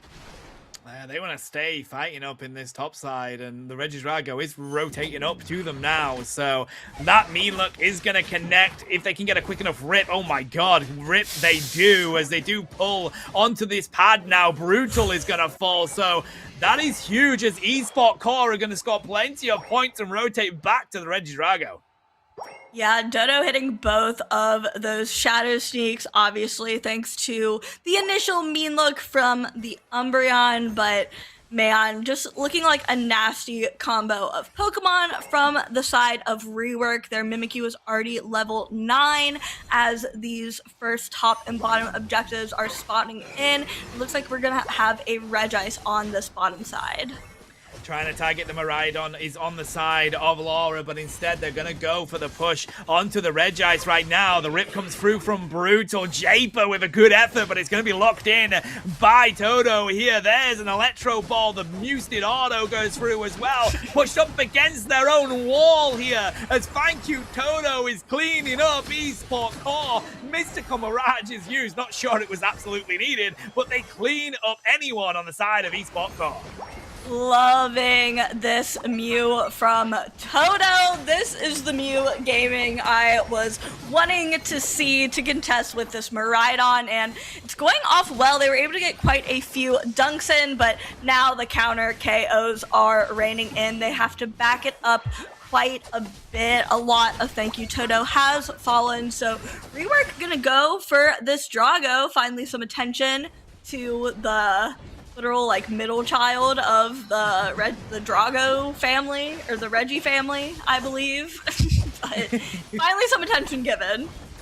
Indigo's going to go down very quickly there. I can't believe how quick we're seeing a Vaporeon get annihilated in this game. Mean look onto the side of Voxo. Moonlight, Prance, give me all that shielding, says Umbreon. And now in the play with me, Worst Nightmare comes out. Dodo has fallen. This is a brilliant effort coming out from Esport Core, but they have to retreat. This is the thing, you can't stay too far along that side, and Thank You Toto are not going to find the KOs. Yeah, Darkrai honestly using those iframes of Dark Pulse, I believe, is the big circle move, and their Shedinja doll just really using them very well. I mean, both these teams have just been going at it, both these tier 1s up, but neither can really make anything happen, or at least make any of the goal zones a break, as we still have both intact in the top lane as well. Is going to be taken by Indigo here. Regieleki now pushing on to the opposition as the Enact move is going to be used. Dodo falls once again. It's all about what Cascade can do to limit the scores going in. They stay and get KO'd. I think it might have been wiser to just abandon that and let them take it. Yeah. I feel like if you have vision of that many people, obviously sometimes you just can't get away, or you at least maybe think you can stall it just for a hot second more, but alas, does fall to rework, and now we have all of these members down in this bot path for the next Reggie spawn, looking like a Reggie rock. Trying to get the zoning through is Esport Core right now. There's the Bright Future Meteor Storm in that back lane. It is going to be taken by Darkrai, though. It was going to be close. And right now, Esport Core, they want to take the fight despite not being able to lock that in. They do find the Trevenant. Gyarados cleaning them through here. What an effort from Indigo to keep their team in this fight, but the pad is going to be broken. There's the dash through. Live in outrage time as they find a one, looking for more. They don't get anybody. In fact, it's Gyarados that gets the double KO. Brutal finally finding that one as Crystal falls as well, and Esport Core and now going to retreat, but they got everything they needed from that fight, Bridget. Yeah, that Garchomp Unite was clutch for thank you, Toto. I feel like that is kind of what stopped that Mega Gyarados carnage. Finally, I mean, these teams have just kind of been like perma-fighting. I feel like now that at least a pad is broken in top and bottom, I feel like they have some room to breathe. But before that, they just weren't going to stop fighting until they had those goal zones gone. Now we've got a minute before we see Kyogre take to the field. Regieleki is going to be taken uncontested by Thank You Toto here. Rework Esport Core are just putting more importance on taking that central experience whilst they can. Looking at the levels, I mean, I guess at parity, they look very similar. In fact, the level 13's on the side of Esport Core. They've only got one on the side of Toto. You'd probably say Esport Core has a slight advantage as well as that score lead. Yeah, and both teams are already fighting for pit priority. They kind of know that the other is lurking on their side. Thank You Toto does have vision that Gyarados was defending from the Alecki, so they know that they have potentially less members in there for now. But as we can see, Gyarados ready to join in on this poke battle as Kyogre has hit the map. Trying to be patient. I mean, Toto has the range with that beam as well. Now comes the Miraidon as they're looking to see if they can rip down some HP. These beams putting the pressure on Esport Core. Of course, they don't have that core healing just yet. The wish will work, but Adelito's going to use it on themselves. Walled off is Voxshow. Again, trying to see if they can get through, but that focus band has been popped already. There's a Phantom Forest. Managing to grab free is pretty huge here, but they don't have the team to back them up with the damage. Bright Future Meteor Storm will rain on down. Cascade trying to get onto Voxshow. Dragon Current will be used. They're doing everything they can to get onto these squishy Pokemon, but they're just staying out of range. Rubble Rouser in the fight. There's the Livid Outrage, but it hasn't found a KO just yet. Cascade's HP pool going up and down as we continue to fight this one out. Nobody will be KO'd. There's the Mimikyu finally taking down Trevor, and Crystal finds Vaporeon, and it's Esport Core that finally gets the important KOs for them to be able to lead the charge in this fight. It's just Darkrai left against the world. Yeah, man, that was such a long fight, honestly. I was kind of wondering what Dodo was doing. He was going for the flank, so I feel like Rework was kind of stalling it out until Dodo was in position to get into the mix. But I'm like, you're like playing Shadow Sneak. Just like throw it and like jump in there. But he got there, and you know what they say.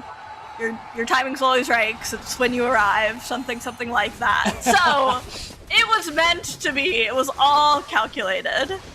What? I mean, it honestly felt like that fight was never going to end. It took so long for one of them to find a KO. I'm running out of words in my vocabulary, but Esport Core have done what needs to be done here, Bridget. Thank you, Toto. Took them down 2-0 last time. Now Rework Esport Core get their revenge and move to 3-0 in the league.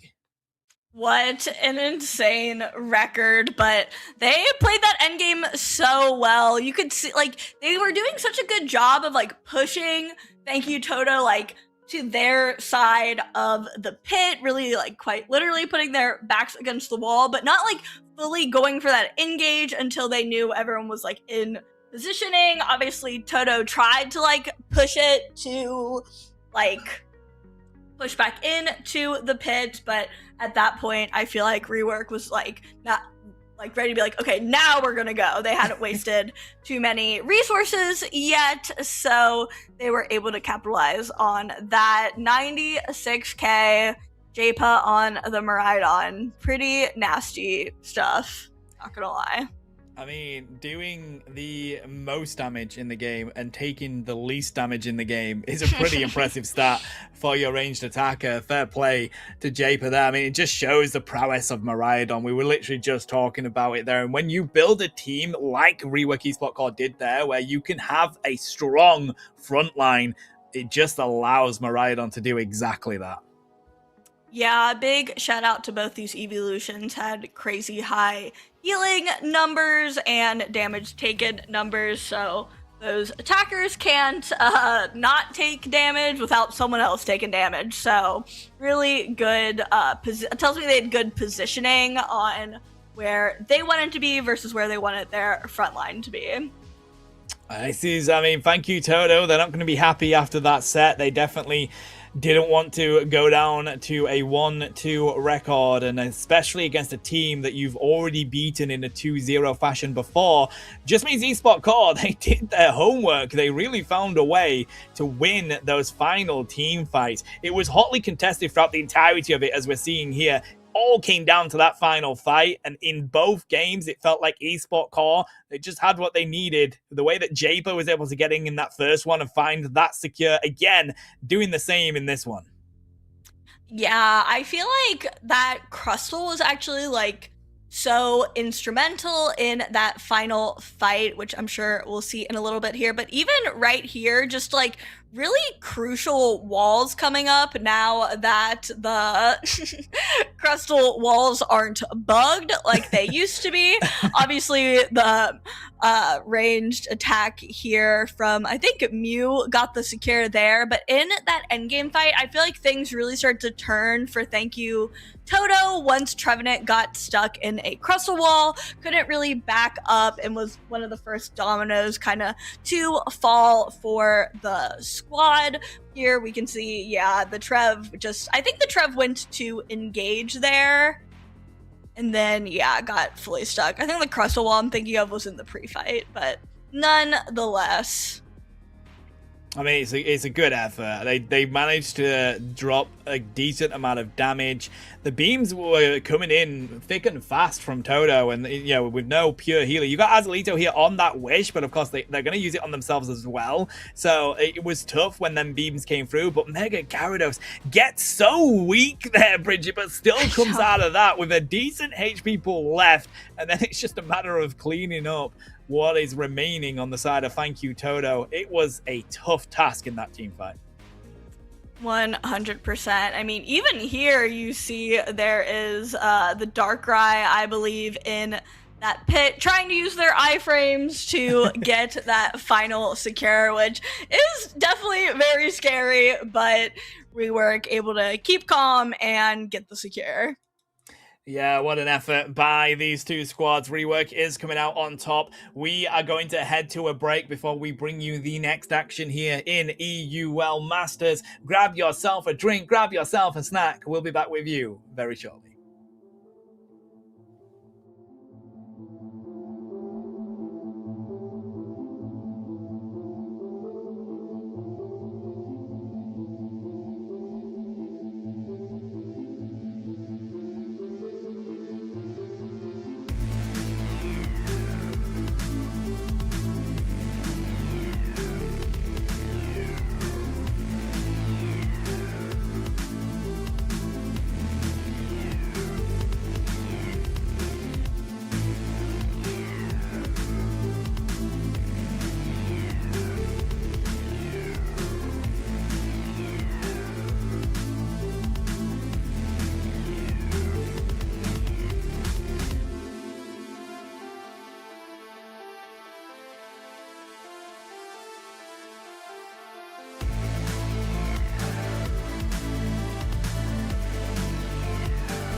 Welcome back, trainers! We've got an exciting one for you here. Team Int versus MTZ Esports. Two 1-on-1 teams here, Bridget.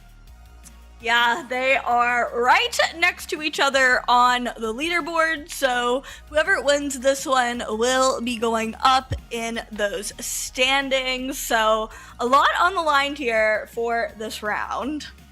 I think two of the funnest teams in this league right now. MTZ Esports pulled out some crazy comps yesterday that me and Kyle were losing our minds over with that Tinkerton. Team In have some very fun players on their side, Zika being one of my favorites to watch. So let's have a look at their team profiles here and see who's going to be competing in this one. Each of them looking to get onto a winning record for the league. This is Team Int. We have Comfy Master 67, which I believe is Pancakes, Zika, DJ Dwayne, and Alentia here reigning this one out. Top 8 in UCS. They did so well in the open qualifiers, unfortunately unable to make it through to the next day just because of Zika being 15. So they were so close, but unfortunately not able to make it. Yeah, next year, when you hit the minimum age requirement of 16, then until then, they will be here in our league. On the side of MTZ, we have Amara, Knight, MDR, Gaddy, and Haru. I'm loving the Psyduck twinsy profile pictures. Those are very cute. Adorable. I love the way that they've got them framed, especially in between the Charizard as well. Looking on point. This team is a lot of fun to watch. It's a lot of fun to cast. They do have some good records themselves. As you can see, top 5s in the weeklies, top 13 in UCS. They did decent in the open qualifiers. They actually defeated quite a couple of big names as well, Los Duros being one of them. And then LFPU, they competing with top 8 on their record. So, plenty of accolades for both of these two squads. And I would say two of the most unpredictable teams in this league. That should lead to quite a fun draft. I feel like we're obviously in an interesting place in the meta where we just had a patch, so I feel like a lot of things are still a bit in flux, but there's enough broken things, but also I feel like still some room to flex into some fun picks. So excited to see where both these teams are going to go with that. Well, they last met in the seeding stage. MTZ lost to Int 2-0 in that stage. Currently, of course, both 1-1. So whoever wins this will go up in the standings. And that is, of course, what everybody is looking for. So right now, MTZ, as we've already seen in the previous set there, Bridget, they're looking for some revenge. Yeah, I mean, makes a lot of sense. You got to get your comeuppance from that seeding phase, especially, I feel like at least for this round, this is a lot of the teams, if not all of the teams, first times facing one another officially in the league format. So now that we've hit the nitty gritty, it's kind of for serious this time. Well, I've already begged for the Tinkertongue in chat. They've let me know that if it works for the comp, they will use it. So let's see if it does. Bans already on the screen here. Comfey, no surprise. Blastoise Psyduck banned out for Team Int. They knew what MTZ did last time. It's going to be Charizard, Y, Meowth, and Sableye, because Dwayne is on the field, banned out for MTZ Esports. Love the, kind of quirky support bands, and Comfey, I guess maybe not as much now, but with those buffs, but still not usually who you'd see on the ban list all the time. Instead, we see Umbreon and Crustle picked up for Int, and a big prio on the Machamp, which is pretty fun. What I love is, I mean, I used to play community games with some of these players, and Dwayne and DJ used to come at me on Sableye every single game. So I am so happy that MTZ have banned that out here. Recognizing game, recognize game. Amara's pulling out the Empoleon to kick this off, with Sylveon being so important for them to pick as well, which we have seen quite a lot of the Mystical Fire Sylveon pairing. But Zika is on the Mimikyu that they love to play so well. Yeah, Mimikyu just feels so dominant so far in this metagame, but in this game in general, Mimikyu has been pretty meta for a pretty long time, so no shocker to see it picked up here. I didn't even notice that Sylveon Prio pick at all. Double attacker even for MTZ, which is become more common, still doesn't pop up very much. I feel like double all-rounder is usually the route most people go, but I mean, Sylveon is mid-range, and now they have a bit of that more longer range in that Raichu, so it does have a lot of HP, it's pretty tanky, so it does kind of fill like a pseudo all-rounder role, especially in its range, if you're, either build, but I presume the Mystical Fire is likely what we'll be seeing here. Hyper Voice wouldn't probably be bad, but just doesn't feel like it hits as hard. Yeah, I think it'll definitely be Mystical Fire as well. In this region, Bertolo has been kind of leading the charge on using a Mystical Fire Sylveon and showing how it can work really well. Slap a potion on it, and it's just incredibly hard to take down. Kind of makes it more tanky as if it is a tank, and it kind of just sticks to you like glue. It's very much like Pawmot in that kind of sense. So I'm liking them pulling it out here. I don't know why you'd need to pick it first, though. Maybe they felt like Team Int would kind of want some of that action as well, although we very rarely see them do it. So it's interesting, again, in another set where they're picking up a crazy Pokemon as first pick. Yeah, it doesn't feel like the rest of the draft was too, oh no, better pick that fast. Maybe the Alolan. It's not like I feel like you really need to prio the Alolan Raichu or the Empoleon. I don't know. So maybe they were just not worried about things getting stolen away, instead just kind of wanted to go based off of what they were seeing. But we shall find out, as we have both of these Pikachu and Pikachu clones in the jungle, which is kind of cute to see.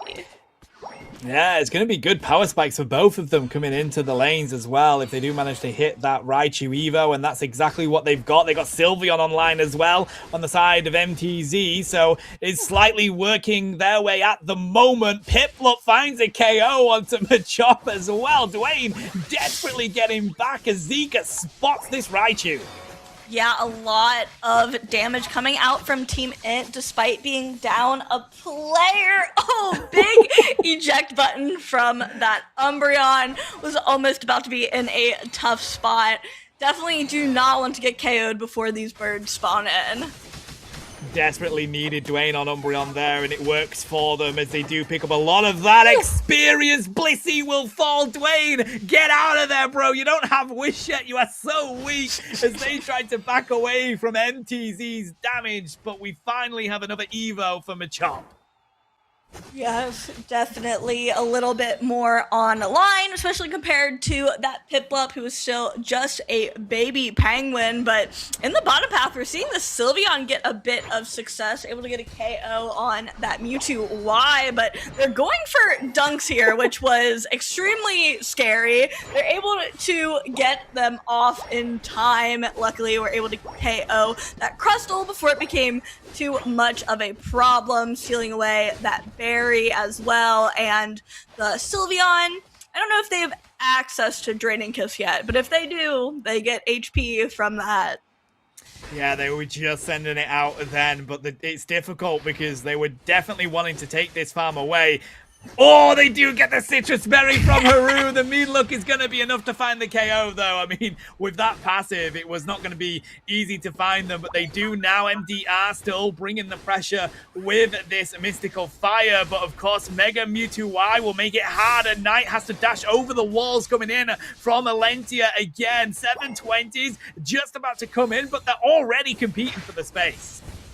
I know, Zika doing such a good job being patient in that bush. Finally whipped out the Shadow Sneak, but doesn't get the KO. The team is a bit punished for it, but both teams are so low on HP. Sylveon finally falls, but Mimikyu gets KO'd in return. And now it looks like MTZ, I want to say MTV so bad, has the advantage. Kyle literally did it yesterday, and I'm like, I'm so Okay, that with makes you, me bro. feel better. It's That was so really hard to say.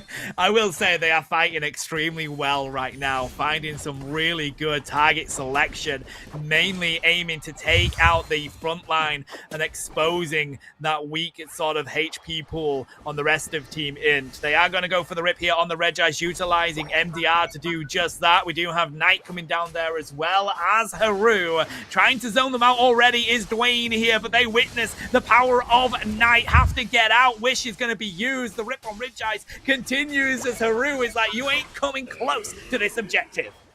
Yeah, excellent zoning from Haru on that Snorlax, just making sure Team Int has a terrible time. We see the Alolan Raichu Unite move come out as more dunks come in for MTZ. I think the Raichu is going to tap right now and break that goal zone. Meanwhile, we have this Regieleki walking toward Team MTZ's Tier 2 goal zone. It seems like the members of Team Int in this Mimikyu and Machamp have kind of been raining terror down on the top side.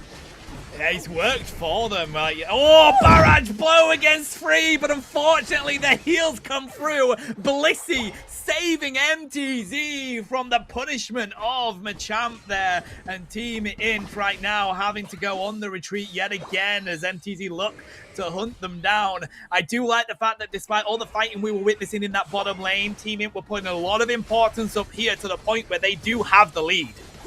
Yeah, it feels like that lethal combo of the Mimikyu and Machamp was too much for the Empoleon to take, but the rest of MTZ kind of rotated much faster than Team Int obviously was able to get to the other side of the map, so no surprise there. It kind of took the rest of Team Int to group up a bit longer.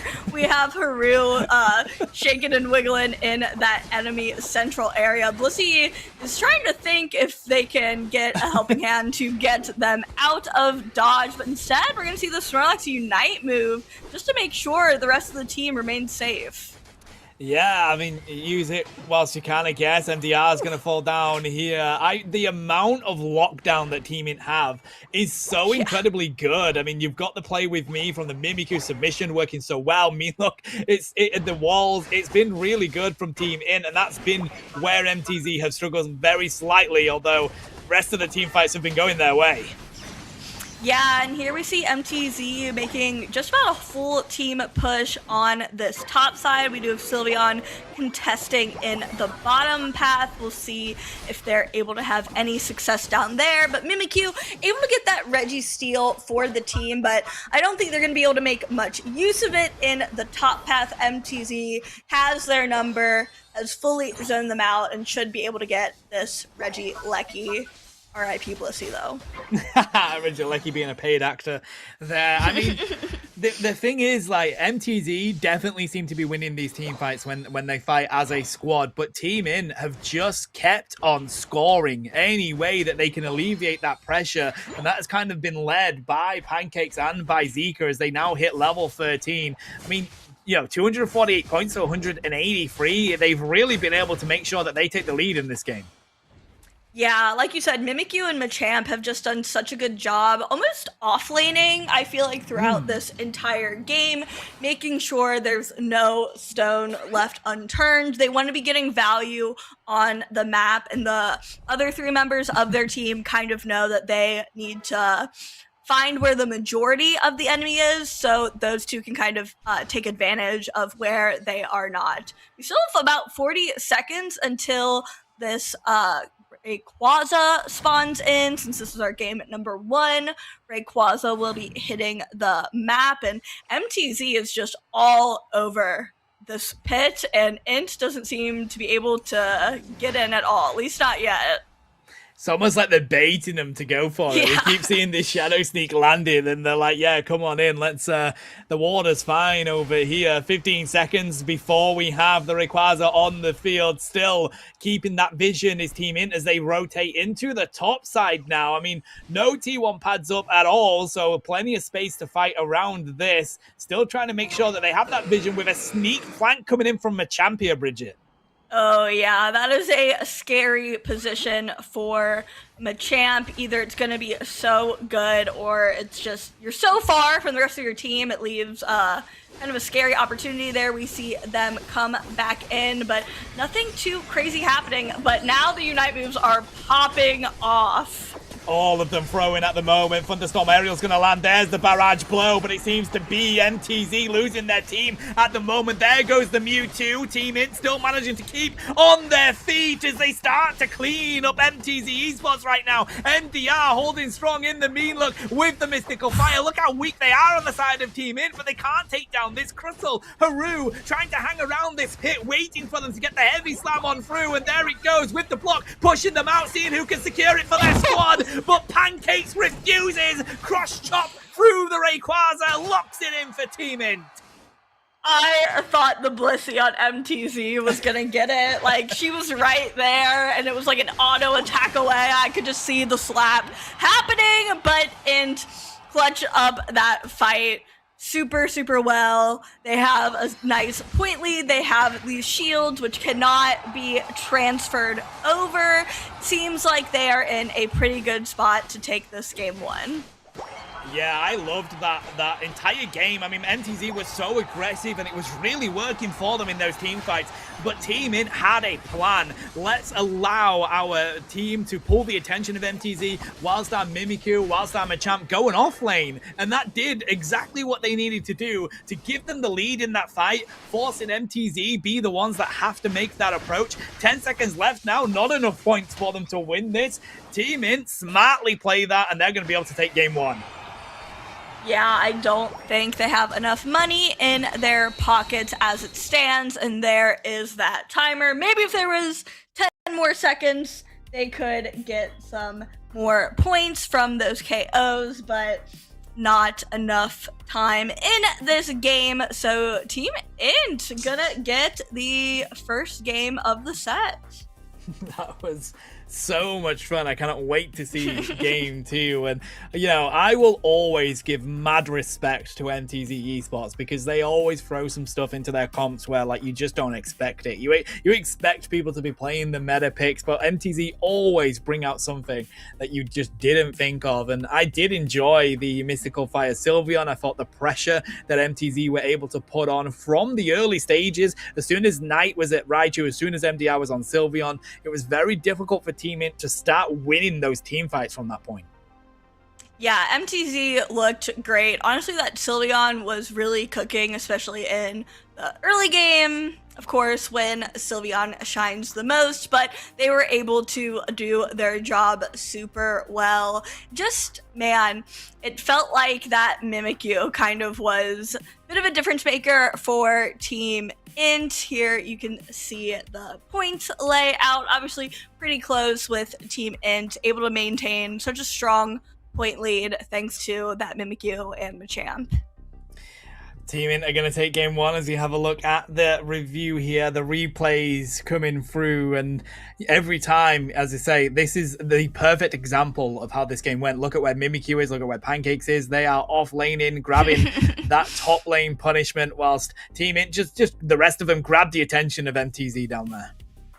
Yeah, absolutely able to give them that consistent point advantage, and it does obviously help with your XP. Like, you're not just like sending all of your team members to one side to kind of like lose that engage. Obviously it could have gone differently, it could have won it, but whether they win or lose it now, they're getting guaranteed value elsewhere. So it's a really good strategy since the Empoleon wasn't quite enough, at least in the early game, to combat it. But here we see MTZ taking nice control over this top path. Yeah, poor Blissey again. Yeah, F in chat for Blissey. poor KO there. And then it was all about this team fight. I liked the approach of Team Int. They knew they were in the lead, had to wait for MTZ to make the engagement, and they just had Pancakes separately waiting to go for that pincer movement. And to be honest, it was so difficult for MTZ Esports to find the KOs on Pancakes and Zika because of a huge front line that Team Int had managed to put in front of them. Yeah, this Umbreon and Crustle were just doing their jobs so well, chasing after any nefarious things. Yeah, was that a cross chop that got the secure? That was evil. No wonder I didn't even see it. I was like, totally just saw that Blissey in the pit and was like, she's got it. I can see the boosted auto now, but the champ snuck in there. Gaddy literally saw the glory in their eyes as they were about to slap that Rayquaza and lock in that objective Bridget, but Pancakes was like, nah, and just cuts it off. That was a lot of fun. I cannot wait to see what goes on in Game 2 here. We've just had confirmation, so MTZ are going to get first pick here, and Int have decided they want to go on the Groudon map this time. Ooh, okay. Our first Groudon of the day, I believe. Yeah, it's usually, been Kyogre that people are moving over to. Extra bushes, which, does slightly nerf those ranged attackers, but personally, I think Groudon is the most balanced of them all. Really? Yeah, I feel like with the Kyogre nerfs, I definitely like it better. I feel like I definitely liked Groudon in when the first iteration of Kyogre came out, but I don't know. Now I feel like I like them about evenly at this point, but we'll see if this affects any of the bans and picks, but so far it seems pretty standard in a couple of these Megas and the Meowth, and we see that Comfey get banned out once again. Yeah, they're gonna continue with that. I mean, valid. Take it out of the game entirely, in my opinion. Team Int look to ban out the Umbreon here as well. So, Vaporeon ready to go, Blastoise ready to go, and that's so interesting. We've seen literally no Blastoise today, despite not having any bans. And literally, it's the most played Pokemon coming into this round. I know. I feel like surely we see the Blast make an appearance this game, but we are going to see the priority out of Miraidon for MTZ. Obviously, we've seen Miraidon do a spectacular job so far today and over the last season of Unite, so makes a lot of sense, but that does leave a lot on the board for Int to pick up. There we go. There's the big two cannon boy on the field with Valentia picking up Blastoise. Dwayne is also going to pick up the Psyduck. That's a huge decision by Team Int. Haru is going to get back on the Crustle. And of course, Gaddy's looking for that secure on Groudon with the Blissey. Yeah, getting the revenge slap, I have to imagine. Love both of these tank support cores, honestly, from both of these teams. This gives Int some, at least, context into what they're going to be going into. We're going to see that Mimikyu come out once again, and the Mewtwo Y, some staples of draft today, but the Dhelmise has not been a staple. Forgot he existed too. Bro, again, MTZ doing what they do best. I believe it was MTZ that played it yesterday as well and were absolutely on point with the hooks. They absolutely dominated with it. It was so much fun to see. Knight is going to pull out the Rapidash here, and let's see what Zika wants to end their comp with at the moment, because Pancakes is on the Mimikyu. I was expecting Zika to go for it, but an Urshifu is coming out to play here as well.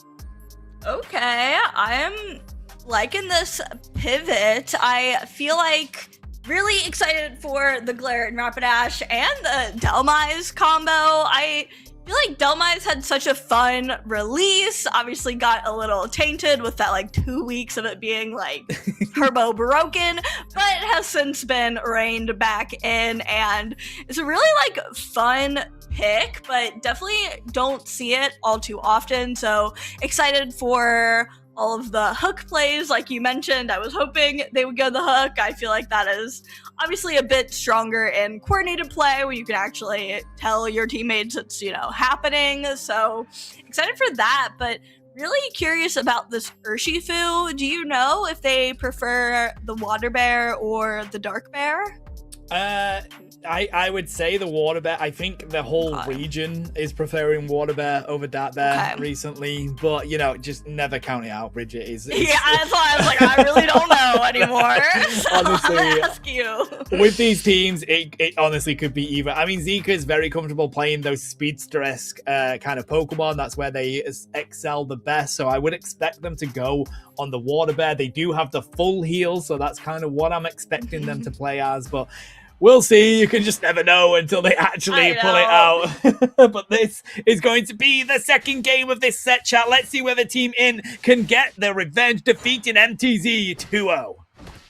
Yeah, so far off to a strong start. We do see that Urshifu, little baby Cubfu at this point in that central area. So that already tells me we're probably seeing the water bear like you had mentioned. I feel like there could be like maybe some utility in the dark bear once again. Now that those, I feel like secure bots and Zacian and Blaziken got those nerfs, so I was kind of curious, but I feel like if we're seeing it in the jungle, uncontested, by the way, which I feel like leaving a Cubfu in the jungle uncontested, it should be like illegal, but I digress, and we are gonna see that water bear evolution. I think we're going to see points raining here by MTZ, and then I would expect Rapidash to go provide some assistance in the top side as we seem to be rotating up now, because with Zika being here on this bear ready to go, and it does look like it is going to be Rapid Striker. Shifu shows face early enough with the 850s coming on in, dives straight onto Gaddy here, trying to limit Amara's healing coming in already as Knight dives through as well, and oh my god, Zika is dashing up left and round wherever they can go, but they have to think about retreating here. Yeah, it doesn't look, I think they want more smoke, but they did back it up quite a bit. Oh, it's just so tempting when they're both on like that third quarter HP bar. You want to get these early KOs so you can get ahead, but also can't give them up. We do see a big KO for that Crustle in that kind of like bottom central-ish area as Zika is still up in this top path with that red buff. Oh, Delmai is almost able to hang on but can't, and now we're gonna see some dunks in for Team Int. Team Int really need to go this aggressive in the early stage. Brilliant effort from Knight there, because the combo of Blissey and Delmines, as we've seen in yesterday's games, is just so broken right now. You really need to limit it as early as you possibly can, as they do find Knight here, and it's just going to be Amara trying to defend with assistance from Haru. They do find the Mimikyu as Pancakes is sent back to Nurse Joy. Yeah, this Mewtwo Y honestly had such great positioning for that top fight, but has gotten themselves in a bit of a pickle. Obviously, just kind of knew that they had to waste their time or hope that they stopped chasing them. In the meantime, though, the rest of Team Int is able to get some farm and get some levels, and here we see the Miraidon doing the Electro Drift build. Not something we see all too often, honestly. Bro, they literally just said it in chat. They was like, what about Electro Drift? I was like, I will scream. MDR has done exactly that here. And you know what? I think it's going to be good at trying to get onto the maneuverability that Team Int have, because it's not easy to get those enhanced charge beams on a Rapid Strike Shifu, on a Mimikyu, on a Mewtwo Y. So it is actually a rather wise decision here. Yeah, honestly, I wasn't sure about it at first, but after you kind of like laying out that utility, it does check out, and we've seen Drift be successful in some of those ACL region matches, so I'm all for it. Obviously got them that top side objective, I believe, whereas they did lose out on the one on bot, so bit of a stalemate now. One goal zone broken on each side, and Team It securing the Drago. They do have a bit of an EXP lead now. This is just like a non-stop brawling between them as I they know. continue to fight out. I gotta say though, they're not finding it easy taking down this Delmise as they dive through onto Alentia here and annihilate them. Full power Sai has to be used with the Triad Blitz. The rapid strikes connecting as they do find the KO and Delmise finally, but here comes the rest of MTZ Esports. Electro drifting through the back line of Team Int. Pancakes holding on strong, but they finally get KO'd. Looking for the Mewtwo Y, but the Infinite Sideburn is going to cook here as DJ finds a double. Yeah, DJ looking pretty nasty on this Mewtwo Y. It was such a solid back and forth. Okay, did he have to Unite move? I guess he saw the Blastoise coming, but I was like, okay, you already got him in the wall, man, but I respect it. You went the high level KO, but a lot of level 10s now after that fight where there were a lot of KOs back and forth. So kind of an equilibrium in EXP thanks to that one. I mean, what a game this is. 5 points between them both. Looking at the levels, it's as close as it can be. Blissey needs a little bit more, but they've got the Unite move anyway, so what's it gonna matter as they do try and back away from Amara, who refuses to leave this fight. Holding strong, they do find yet again Mimikyu, and again, Knight diving through with this rapid dash. It's working so well for MTZ as one by one, Team Int fall in this fight. Yeah, MTZ done a really good job of like sticking together. They're taking fights kind of in unusual places, like off pad and not like near the objectives, but they do have those Blissey eggs, and Team Int doesn't have any source of healing, so it really enables them way more sustain on those off pad fights. Finally getting some KOs together, though, on the side of Mimikyu as Pancakes finds a triple, but they're not going to find the quadra. Blastoise will, though. Amara is now up the creek without a paddle as Team Int finally finds the KO they were so desperate to go for. Regieleki will be ripped here, and MTZ Esports is going to let them take it. Yeah, already kind of lost that engage, so Int is free to rip and take that Lecky. It's walking toward that bottom tier 2 for now. It does look like Int is interested in getting some dunks off of it, but those initial taps from MTZ have kind of scared them away, despite it going in. So they do take the lead quite a little bit on the side of Team Int. Still incredibly close as we're about a minute away from that final objective. They're going to grab the Registeel here as well. MTZ are going to counter lane, get some more points down in that bottom T1. At the moment, though, when that final objective comes in, because it is Groudon now, Bridget, it's actually a bit of a detriment to have T1 goals. Yeah, it does make it a bit scarier for those enemy teams to dunk in if they do end up getting that Groudon buff, but it does still give you something to play off during this fight, so not an inherent disadvantage. You just have to win the objective, easy, surely, and they both have one, so it's a bit fair. It's easier to have one, honestly, than both of them up. You can prioritize defending it a little bit better. We do see sometimes teams leaving a member on that jump pad in case someone does try to go for a back cap on like the tier 2, kind of where Mewtwo and Mimikyu are hanging out, but I think they've realized no one's coming back there for now and are trying to get up in this pit a little more. DJ and Dwayne, rather, having half of their HP gone. Looking for the Unite move still on the side of DJ here. Just got it back now. MTZ Esports playing this a little bit more patient, but trying to get some good vision here. Look at the rotation from Zika here. Yet again, if they can get this pincer movement working for them as they pull Rapidash out of the bush. But it's all about when Amara lands this hook and makes this fight kick on off.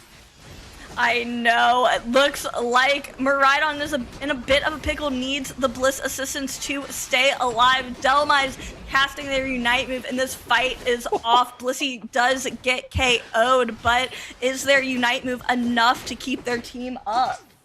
Well, with Dalmai's going down, and there's the Rapid Dash. They do find the Mewtwo. Rubble Rouser will be connected, but MDR is so weak as they do manage to get away from Dwayne. Gonna have to go back to the home pad at the moment, but Team Hint have the advantage until they've suddenly lost Mimikyu. We will see Yoshifu trying to score that Hundo Burger in. Blissey stops them. Blastoise finds Crustle. And I mean, right now, you're kind of looking at going for the rip or going for the back cat. We're running out of time. Yeah, I don't think that Psyduck and Blastoise can do enough damage to that Groudon. All these teams know is that it's a close battle. Psyduck gets KO'd, but there's only 3 members of Team MTZ, and Team Int gets the Groudon, but they have 30 seconds to get a dunk, and they are down. But with this Urshifu dunk, they have the lead, and I think they just might have this game number 2. Just managing to get it in the final few moments. I mean, what an effort from both squads, to be honest. That was one of the most fun sets I've seen in a while. MTZ just missing out on defeating Team Int, and Team Int continuing their victorious ways here. They will move on with a 2-1 record and continue to be the downfall of MTZ Esports. Yeah, really, really strong job. I mean, they brought it down to the wire. I feel like that Groudon fight lasted quite a while, but man, Zika on that Urshifu was just so impressive. The KO leader is Knight on that Galarian Rapidash. I mean, I thought MDR, maybe I'm just really impressed by Miraidon, I don't know, but just looked really, really strong. Amara with over 70k on that Dalmai's, but the Mewtwo Y, of course, most damage in the game, 93k. Yeesh. I loved both of those comps. I love the Electro Drift out of MDR. I think that was so smart to recognize how much dash capability Team Int had. So having a much harder job with the enhanced charge beam, that's smart. I loved it a lot. And then Amara's just so unbreakable with Gary providing them assistance on that Dalmai's. It's just a shame that, of course, coming into those final few moments, they couldn't quite get the teamwork going for that fight. And Team Int, boy, despite the fact they managed to find Amara quite early on in that fight, but then they were back and they didn't have a lot of HP on the side of Team Int, but luckily they continued the rip and relied on the secure of Valentia. Yeah, it worked out obviously in Team Int's favor, but like you said, MTZ looked really strong in both of those games. Yeah, and I did really like this composition. It just felt like there was almost like too much movement sometimes from what MTZ was able to do, and like the hook and the drift, and then you got the horse who's just like horsing around, and Blissey obviously is eggs, but with the Bliss assistance, she's also flying across the board, so it's a lot going on. It's a lot to coordinate, but they looked good, just couldn't make it work in that final fight. I mean, the fights were just so much fun, as, you know, they're constantly going back and forth, and the Electro Drift there, finding the connection. And I feel like we do need to highlight Knight a lot more. They were so good in this game. They were involved in every area of this map and finding some really important KOs.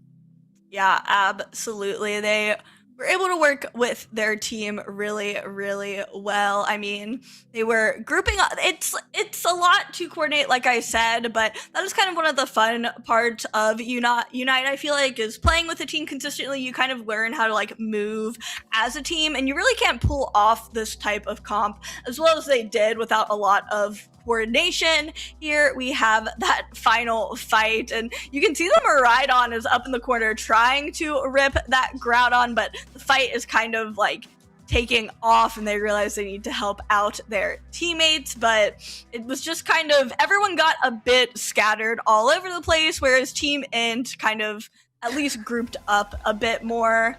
Man, that Miraidon on 1 HP was illegal, sick work, but Team Int holding it down in this Groudon pit. I've only just seen MTR, ball thank to- you, production. Claydol took out MTR. I did make a noise when I saw that, but I didn't want. I think you were in your flow state, so I didn't. I was like, I can't. That's completely valid. I mean, that's insane. Claydol MVP all the So way. sad. That's such a shame. Come on, MTR. You gotta know, bro. You gotta keep away from the Claydols at 1 HP. Hard out here, man. Look at him. There's no HP on the bar, bro. What more can you do? That's elite. That is so. The farm sometimes are like more of your enemies than the enemy team, you know? That is crazy. Like, I don't know what MDR did to that poor Claydol, but, you know, they had ops all the way through there as they fight. Sorry, I just he like drifted into it, and Claydol just like whacks him. Nah, bro, don't come at me with that smoke. That's so mean, dude. I didn't game even is see it come brutal. up on screen whilst I'm in the middle of my flow there. That is crazy. That's so funny. I love when someone gets KO'd by farm. It's an immediate distraction for me. To be fair, we've all been there, MDR. Don't worry about it too much. We've all been in that situation, but great secure here by Team In, just utilizing those cannons on Blastoise. I mean, they just knew we have to go for this rip. They weren't going to be able to take down Amara again with the HP pool that they had, so had to go for the rip. Yes, good macro choices from Team Int. Really clutched up, and now gets to rock that 2-1 on the standings and climb a little higher than they were. Yeah, they're going to be feeling pretty proud after that one. I mean, what a fun game that was, chat. I hope you enjoyed it as much as we very much did. A huge shout out to both squads there. We will head to a quick break before we bring you the final game of action here in round 3. Get your final drink, get your final snack. We'll be back with you very shortly.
Welcome back, trainers. I hope you're all good. We've got some amazing players with us on the mic. I believe it's Pancakes and Zika for us to have a word with. Can you hear us, peeps? I can hear you. Yo, what am I hearing? I have no idea what that is. It's one of you. It's one of you. Someone's playing the It's not me. I Halloween don't have Unite to turn my sound on. music. It's the Halloween welcome Unite soundtrack. That's what it is. I mean, well spotted, Bridget. I had no idea. I thought there's something ridiculous going on. But nevertheless, welcome in, guys. How are you feeling? I mean, let's start it off. Pancakes, how do you feel like you're doing in this league so far, and how much fun are you having? I mean, I think I'm doing pretty well. You know, I'm pretty new to competitive, but you know, I'm holding myself up. You know, I'm having loads of fun. You know, playing with you know, all these people I've been playing for, you know, years with. You know, it's a great time. That it is. Yeah. And Zeke, I guess the same to you. I mean, you've been competing, you know, with them a little bit this year. I think Team In is the best it's ever been with you in their squad. How does that feel? And please turn off that music. Zika, what are you doing, guys? Might have There we like go. his like capture card audio. I don't know. Oh, it might be. It happens. Oh my. Are you good?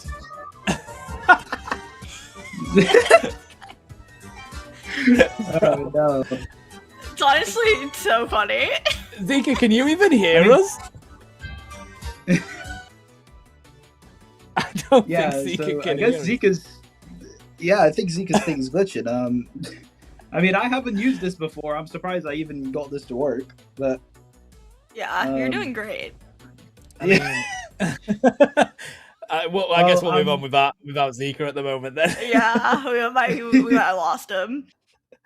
Pancakes, tell us your favorite team to go up against, if you've already done so, or who you're very excited to go up against. ooh.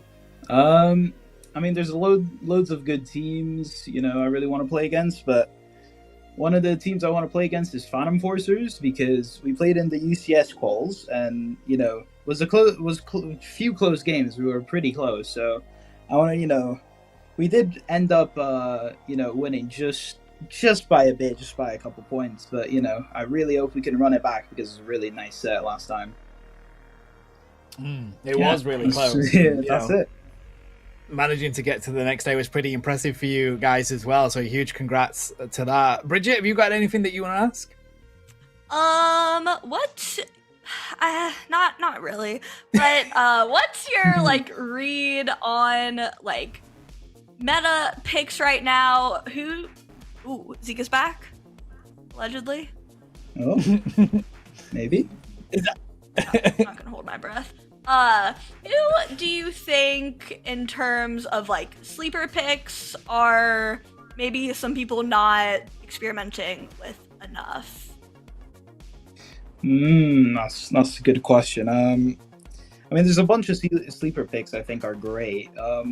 One of them that people have been playing a lot, and I've been playing a lot now, is Machamp, which, you know, I believe, you know, people have been playing it, but you know, I believe it's really strong, especially because, you know, they nerfed Blaziken, so you can grab him out of overheat now. So I think he's a really underrated pick. I think he should be picked way earlier.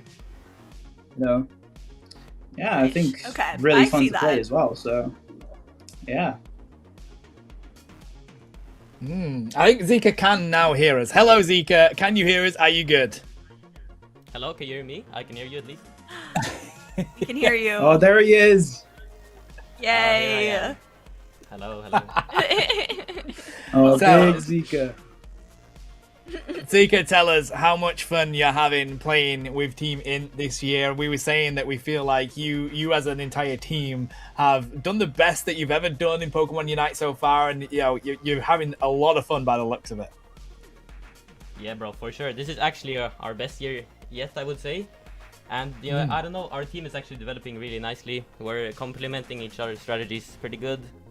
and it's just going better and better this year. And I'm hoping to at least come top 4 EUL, but I'm of course hoping to win it.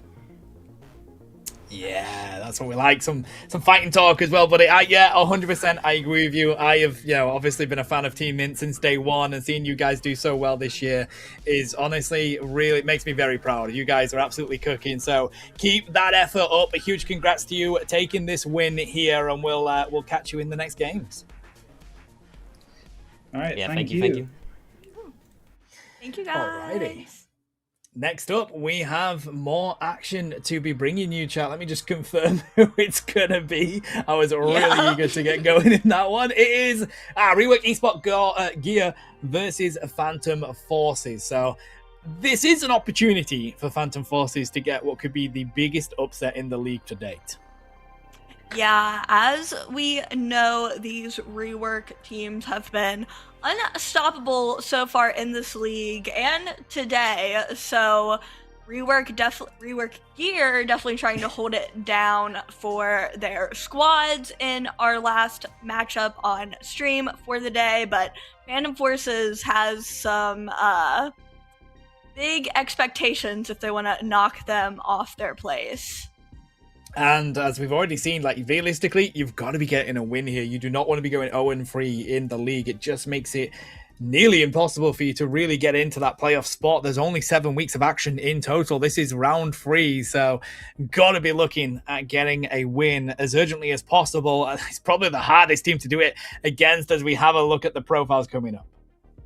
Yeah, it's gonna be a tough one for the Phantom Forces, but first let's go over our Rework Esport Gear squad and Ryotari, Skull, TT Bone, Ikelis, Beach, and Balzix? Classics. That was a good effort. Okay, pretty close. First time. Yeah, definitely won't forget. And here is Phantom Forces with Ma, Paggy, Average Carry, Kaya, and Kekogami. And again, hitting that top 8 UCS. They did manage to get through with qualification in, day 2 of the qualifiers. So they had a really good run there. So I'm excited for this one. We'll have to see if they're able to bring the action to Rework Esport, who really are the teams to beat here. Gear and Core have just been incredibly impressive. Absolutely. Yeah, we shall see what Phantom Forces has been cooking up to compete with them. Obviously, they knew what they were facing coming into this set, so had at least some time to prepare, but we shall see what strategies unfold as we get into this draft phase. Looking like no Mega Lucario first on that ban phase. Yeah, I expect to see that continue as Meowth is going to be next.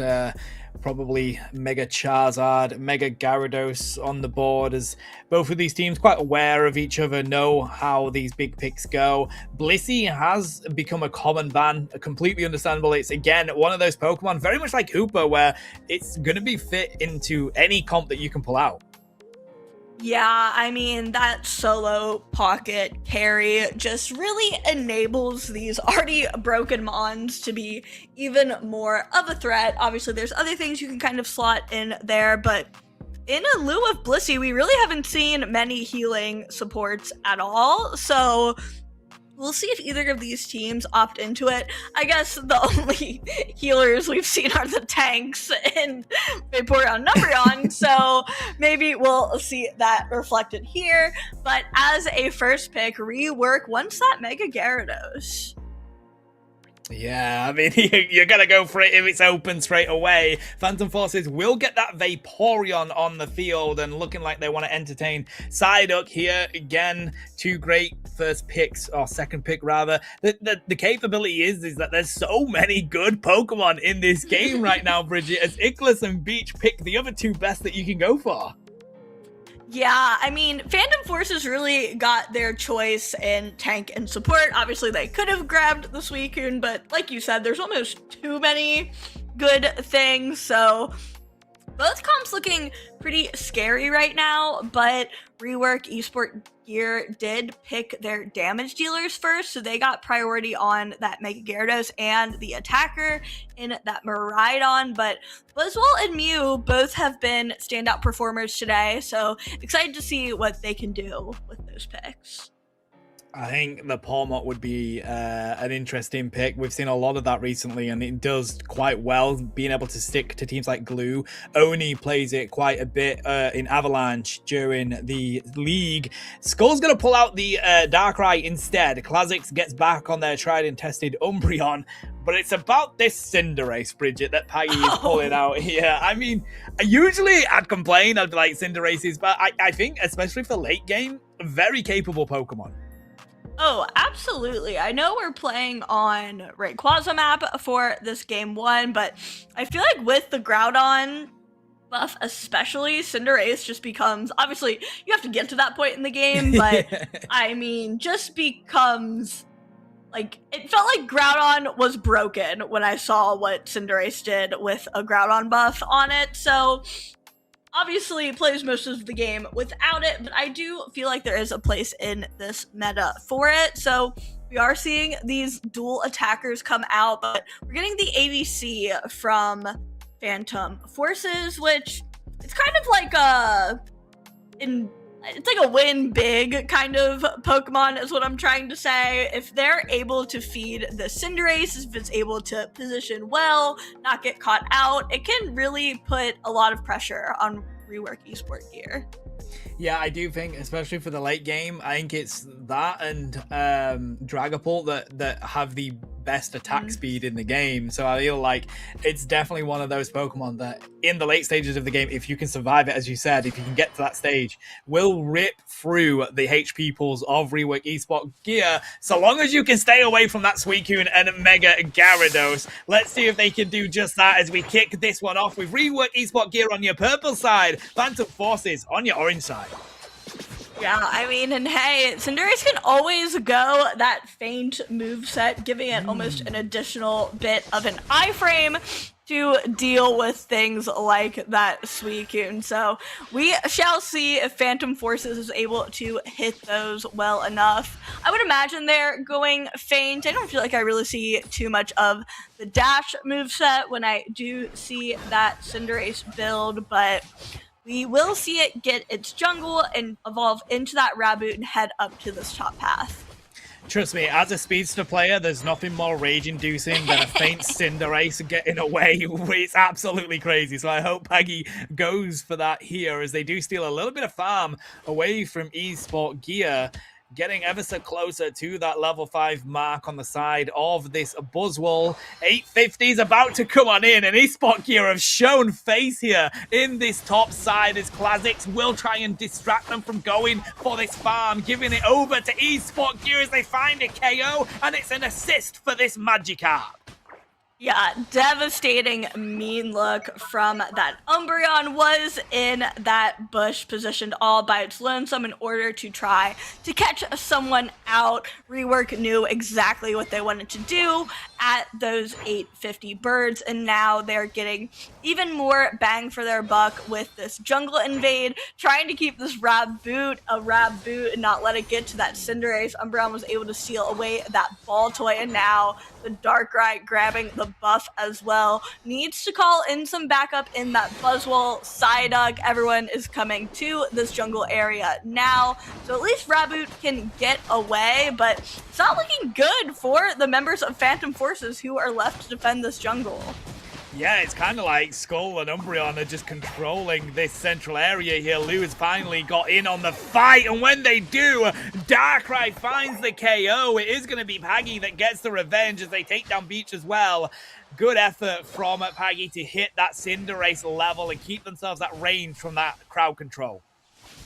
Yeah, not too horrible of an exchange, and yeah, getting level 7 on that Cinderace, now on par with the Darkrai, and well, the rest of the damage dealers on Rework, they have a bit of a level advantage as the first objectives of the game spawn in on top and bottom. Phantom Force is taking so much damage from this Miraidon. Oh my gosh, it is just still such a monster.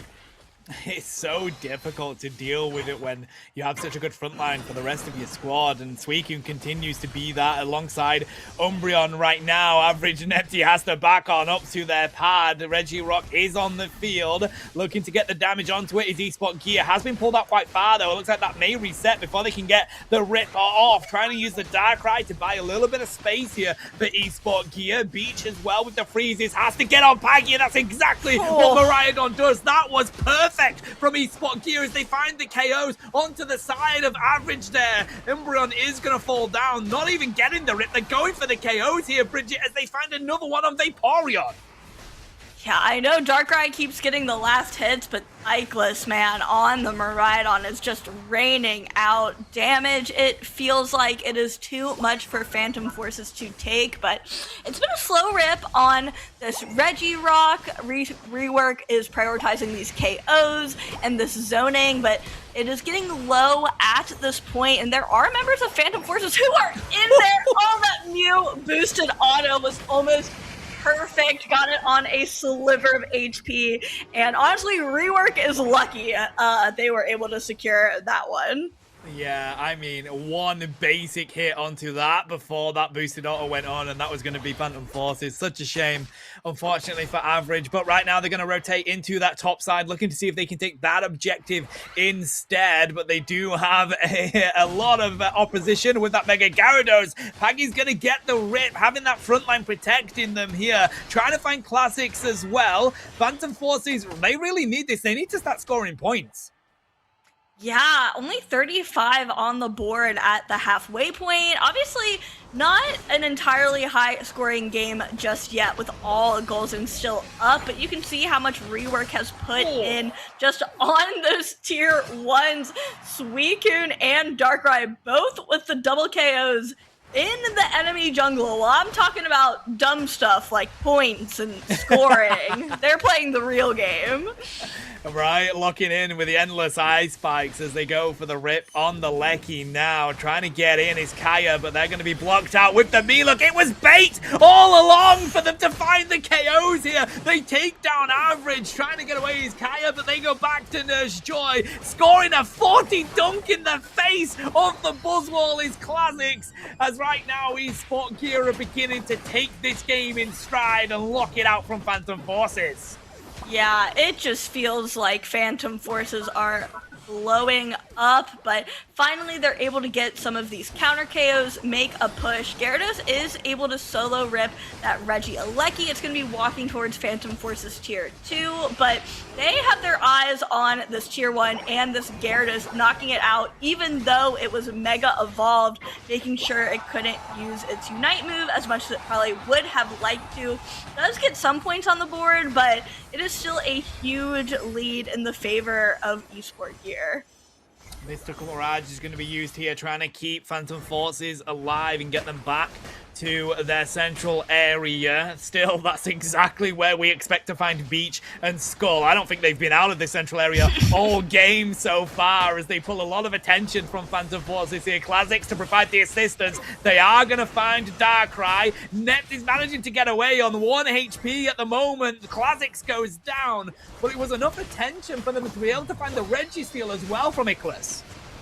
Yeah, Miraidon was doing a good job making sure they were still getting value in that bottom lane, protecting that goal zone, ripping the objectives down there for the squad, but Phantom Forces trying to make something happen on this bottom tier 1, but with the respawn and this Mega Gyarados afoot, I'm looking like they're going to have to back it up quite a bit. It was getting to the stage where we were seeing the benefit of that Cinderace hitting that level 13 already here. They have got great rip potential, but the crowd control from eSport gear is working a little bit too much in their favor, unfortunately. They're going to have to really take this final fight as a squad. When they're not all together, it's eSport gear's game all along.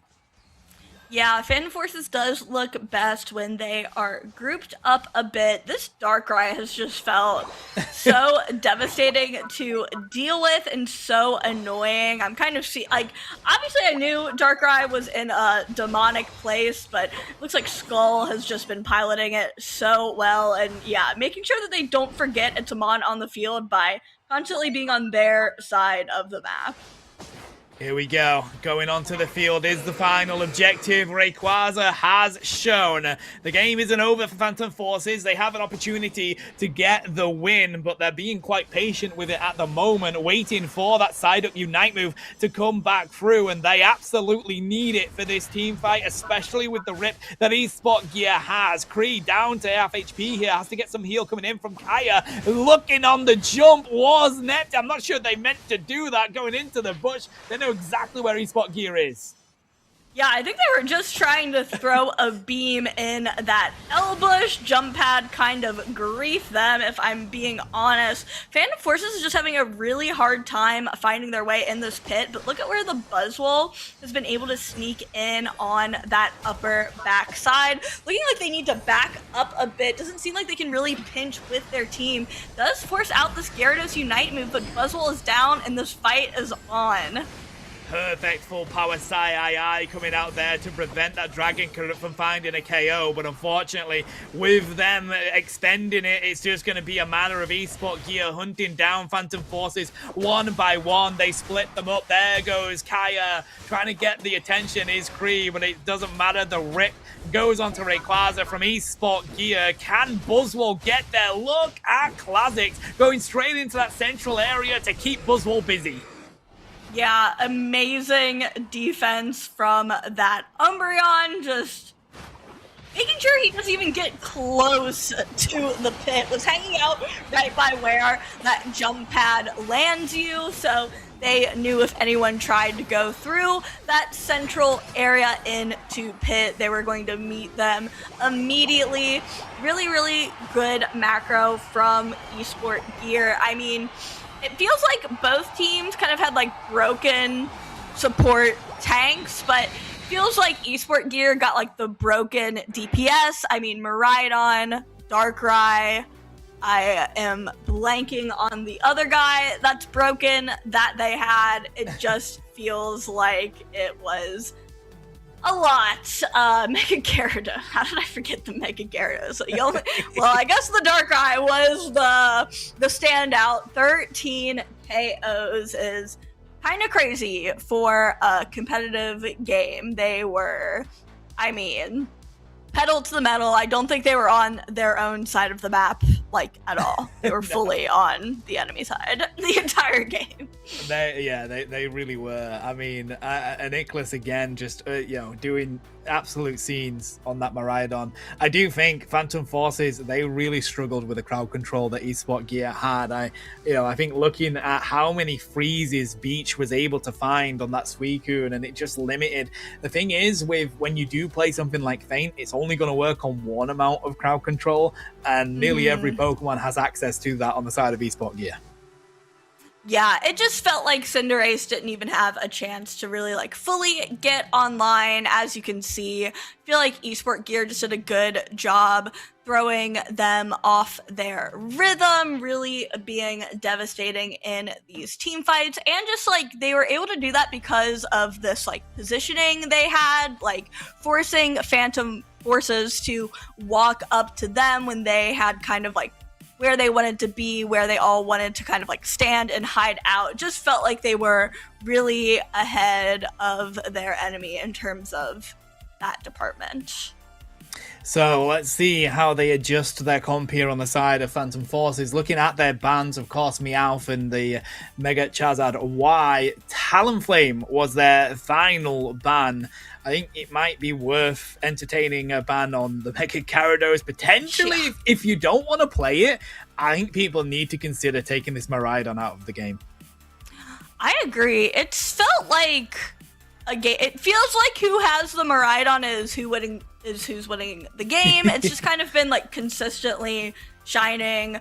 Obviously today, but I can't think of a time in Miraidon's like career in this game where it's been, not an incredibly strong attacker pick. So I agree with you. It seemed like, I mean, any of these attackers, I feel like, from the side of Rework Esport Gear are bannable. I could also see them wanting to get Darkrai, like, out of here, because iframes are just so frustrating and annoying. The invade potential was obviously taken advantage of quite a bit. There you can even see Skull just, like, fully able to 1v1 that backline Cinderace. I mean, it is just truly a monster and a demon right now. So, yeah, it's hard to pick which one you might want to ban, but obviously whatever one you're most comfortable with playing, it seems like teams are opting for pick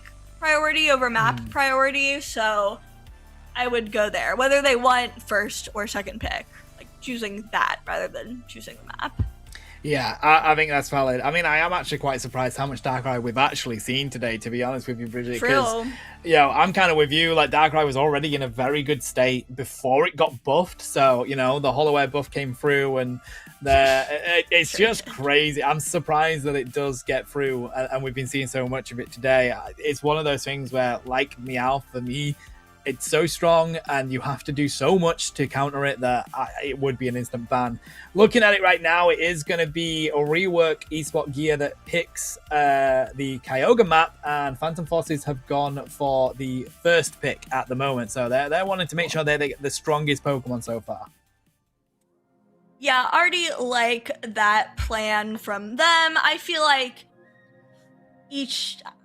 teams have a plan for Kyogre or Groudon, which seems to be the choice of most teams for the second map. Obviously, the first map is always Rayquaza for today, but already getting into these bans for Game 2. Looks like Psyduck and Meowth getting those first couple of bans, and looks like this next one from Phantom Forces will be that Darkrai.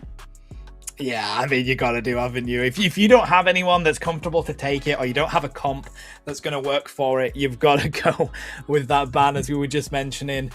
So Mega Gyarados will be the ban here for Esport Gear alongside Meowth, and I love the entertaining idea of Beach pulling out a Sableye.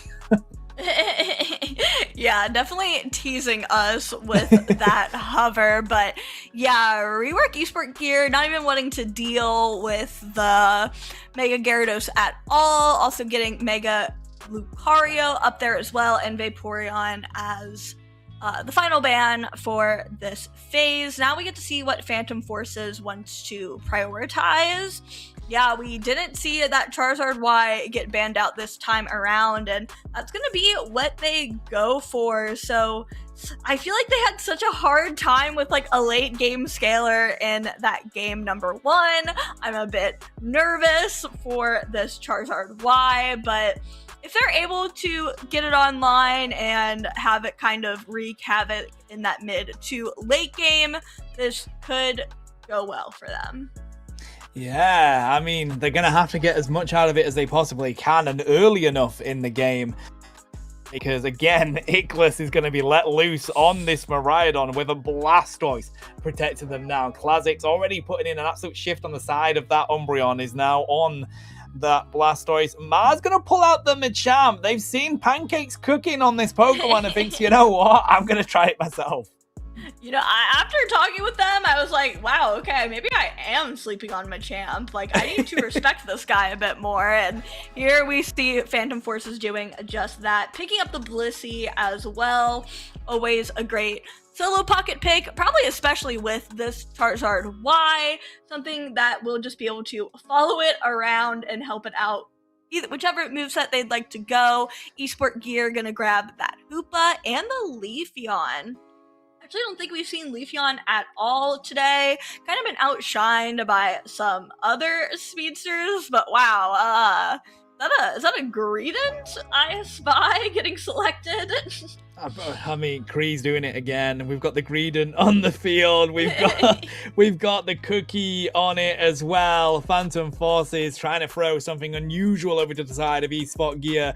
And what's crazy about it is that, like, what you could just play Rapidash. Like, if you want to play that style, just go for Rapidash. But hey, you know what? Same energy. It's exactly same energy. But Kree's in the kitchen. Let's see what they can pull out with on that Greedent.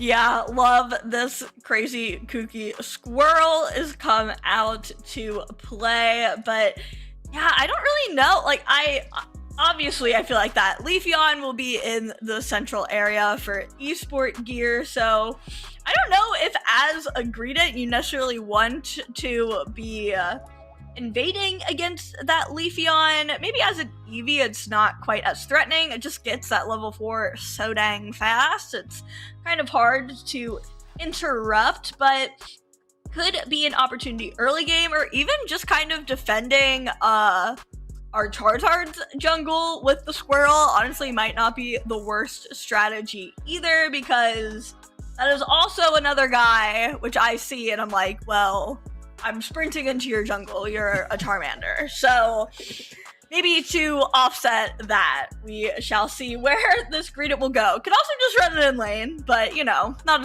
as fun. Well, I think the biggest issue for Phantom Forces here is that the Mega Charizard Y and the Machamp take a lot of experience, Bridget. Like, the rest of their team, yeah, very much is early game, but so is Rework Esports Gear. They've got a Miraidon, they've got a Leafeon, they've got a Hooper, they've got an Umbreon.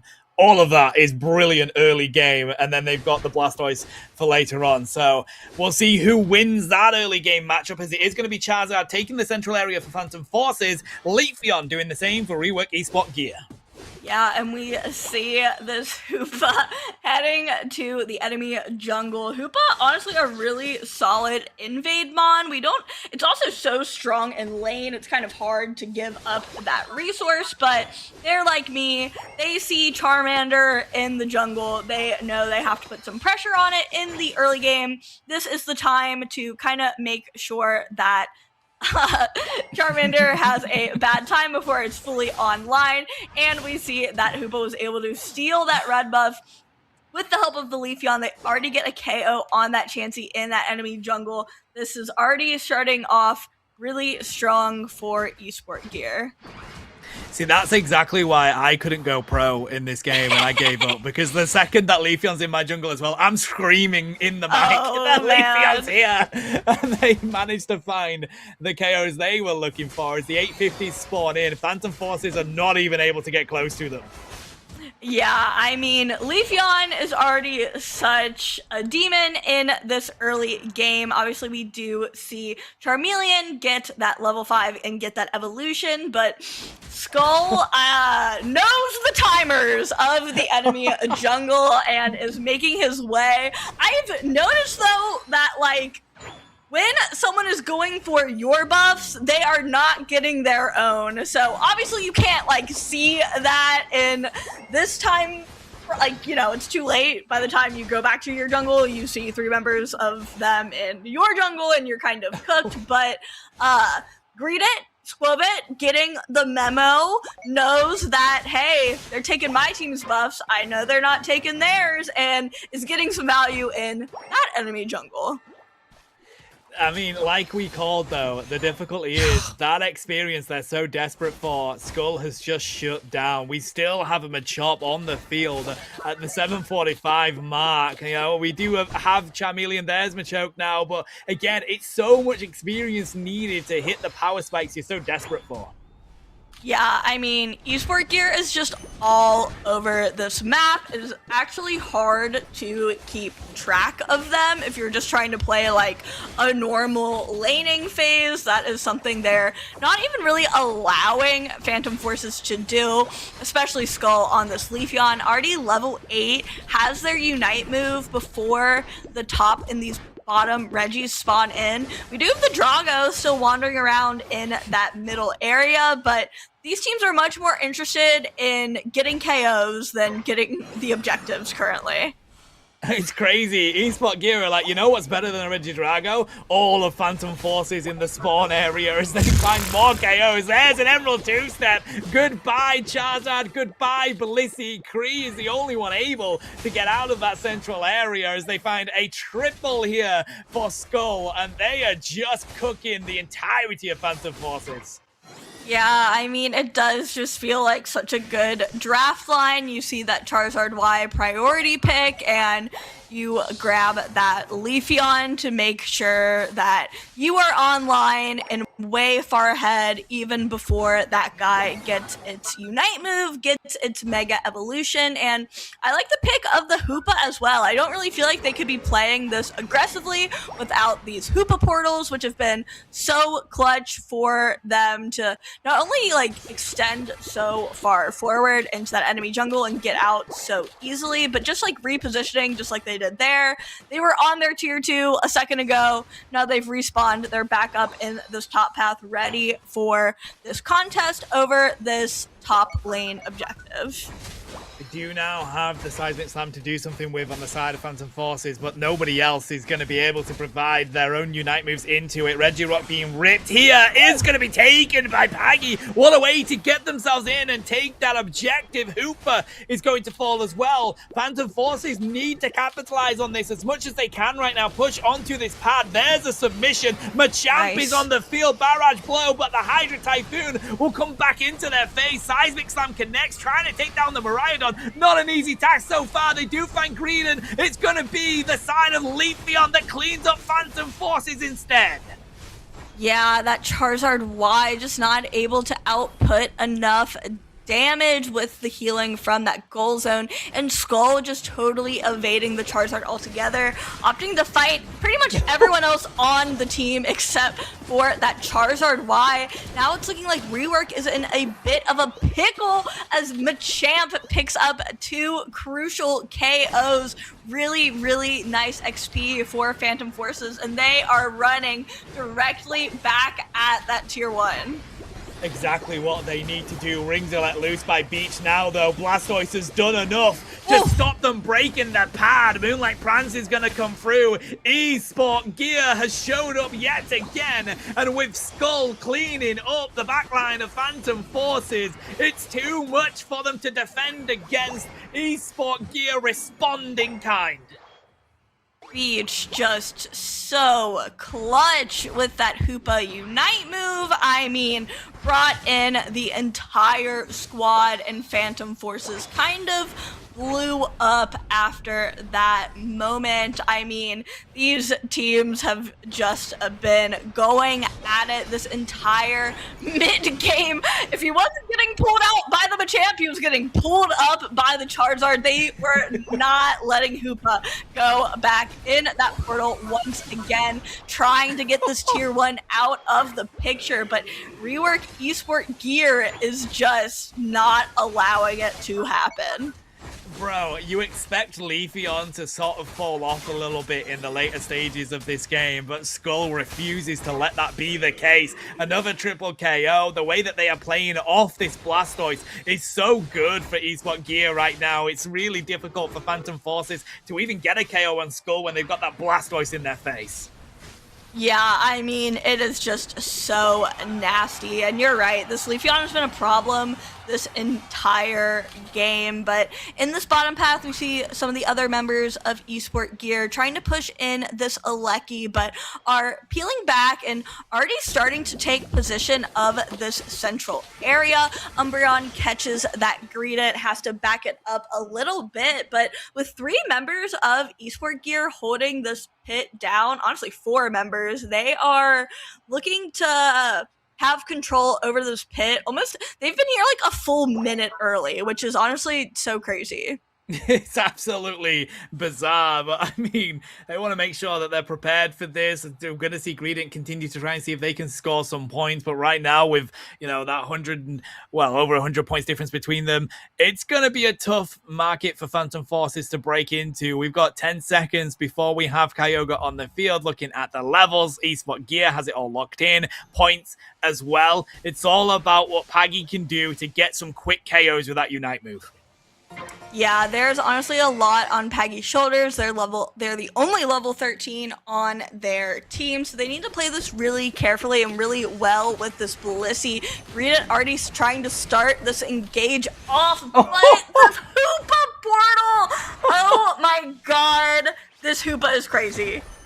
That timing is absolutely insane, and Lou must be fuming right now to miss the barrage blow. Such an important damage. Unite move, they try and get the submission off the top rows, but it's Miraidon that gets their revenge, and Kree now can't do much more. Stuck in the middle of that mean look, WeWork Esport Gear break up Phantom Forces, has two separate fights going on in the middle of this pit, has to rotate onto the objective on the side of this Charizard Y. They do find the Blissey KO, and Skull cleaning up yet again. Esport Gear have done what needs to be done to win this team fight.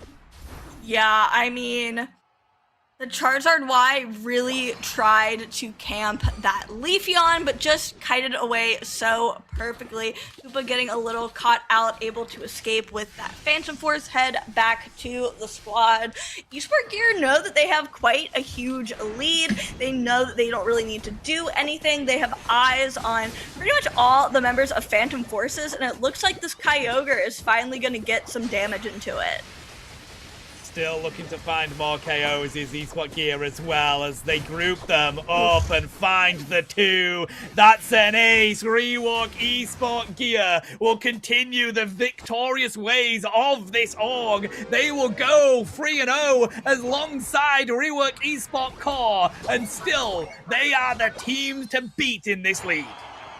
I mean, Beach Hoopa is my MVP. I just this is such a different game if that Machamp Unite hits all three of those members in that initial engage like they had drafted it up to look like. But man, just such a clutch Hoopa portal. I think it was in the bush as well, so I don't even know if the Machamp had vision on it, I know it appears on the map, but obviously in a quick scenario, not being able to see it right in front of you can be obviously confusing, but man, just so clutch from the entire Rework Esport Gear team.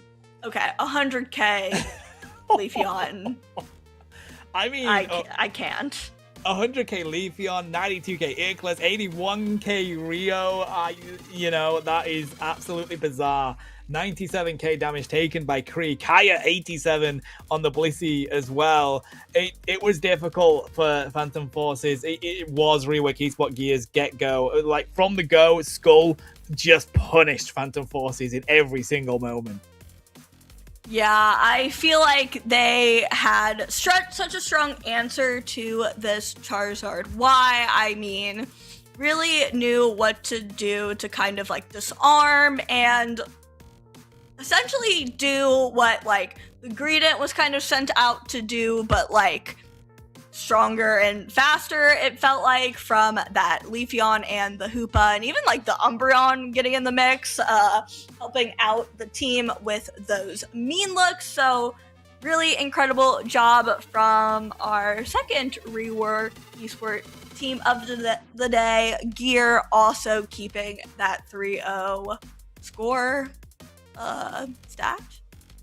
Yeah, that they are. I mean, Phantom Forces and Supernova now looking for their first win, still moving into round 4.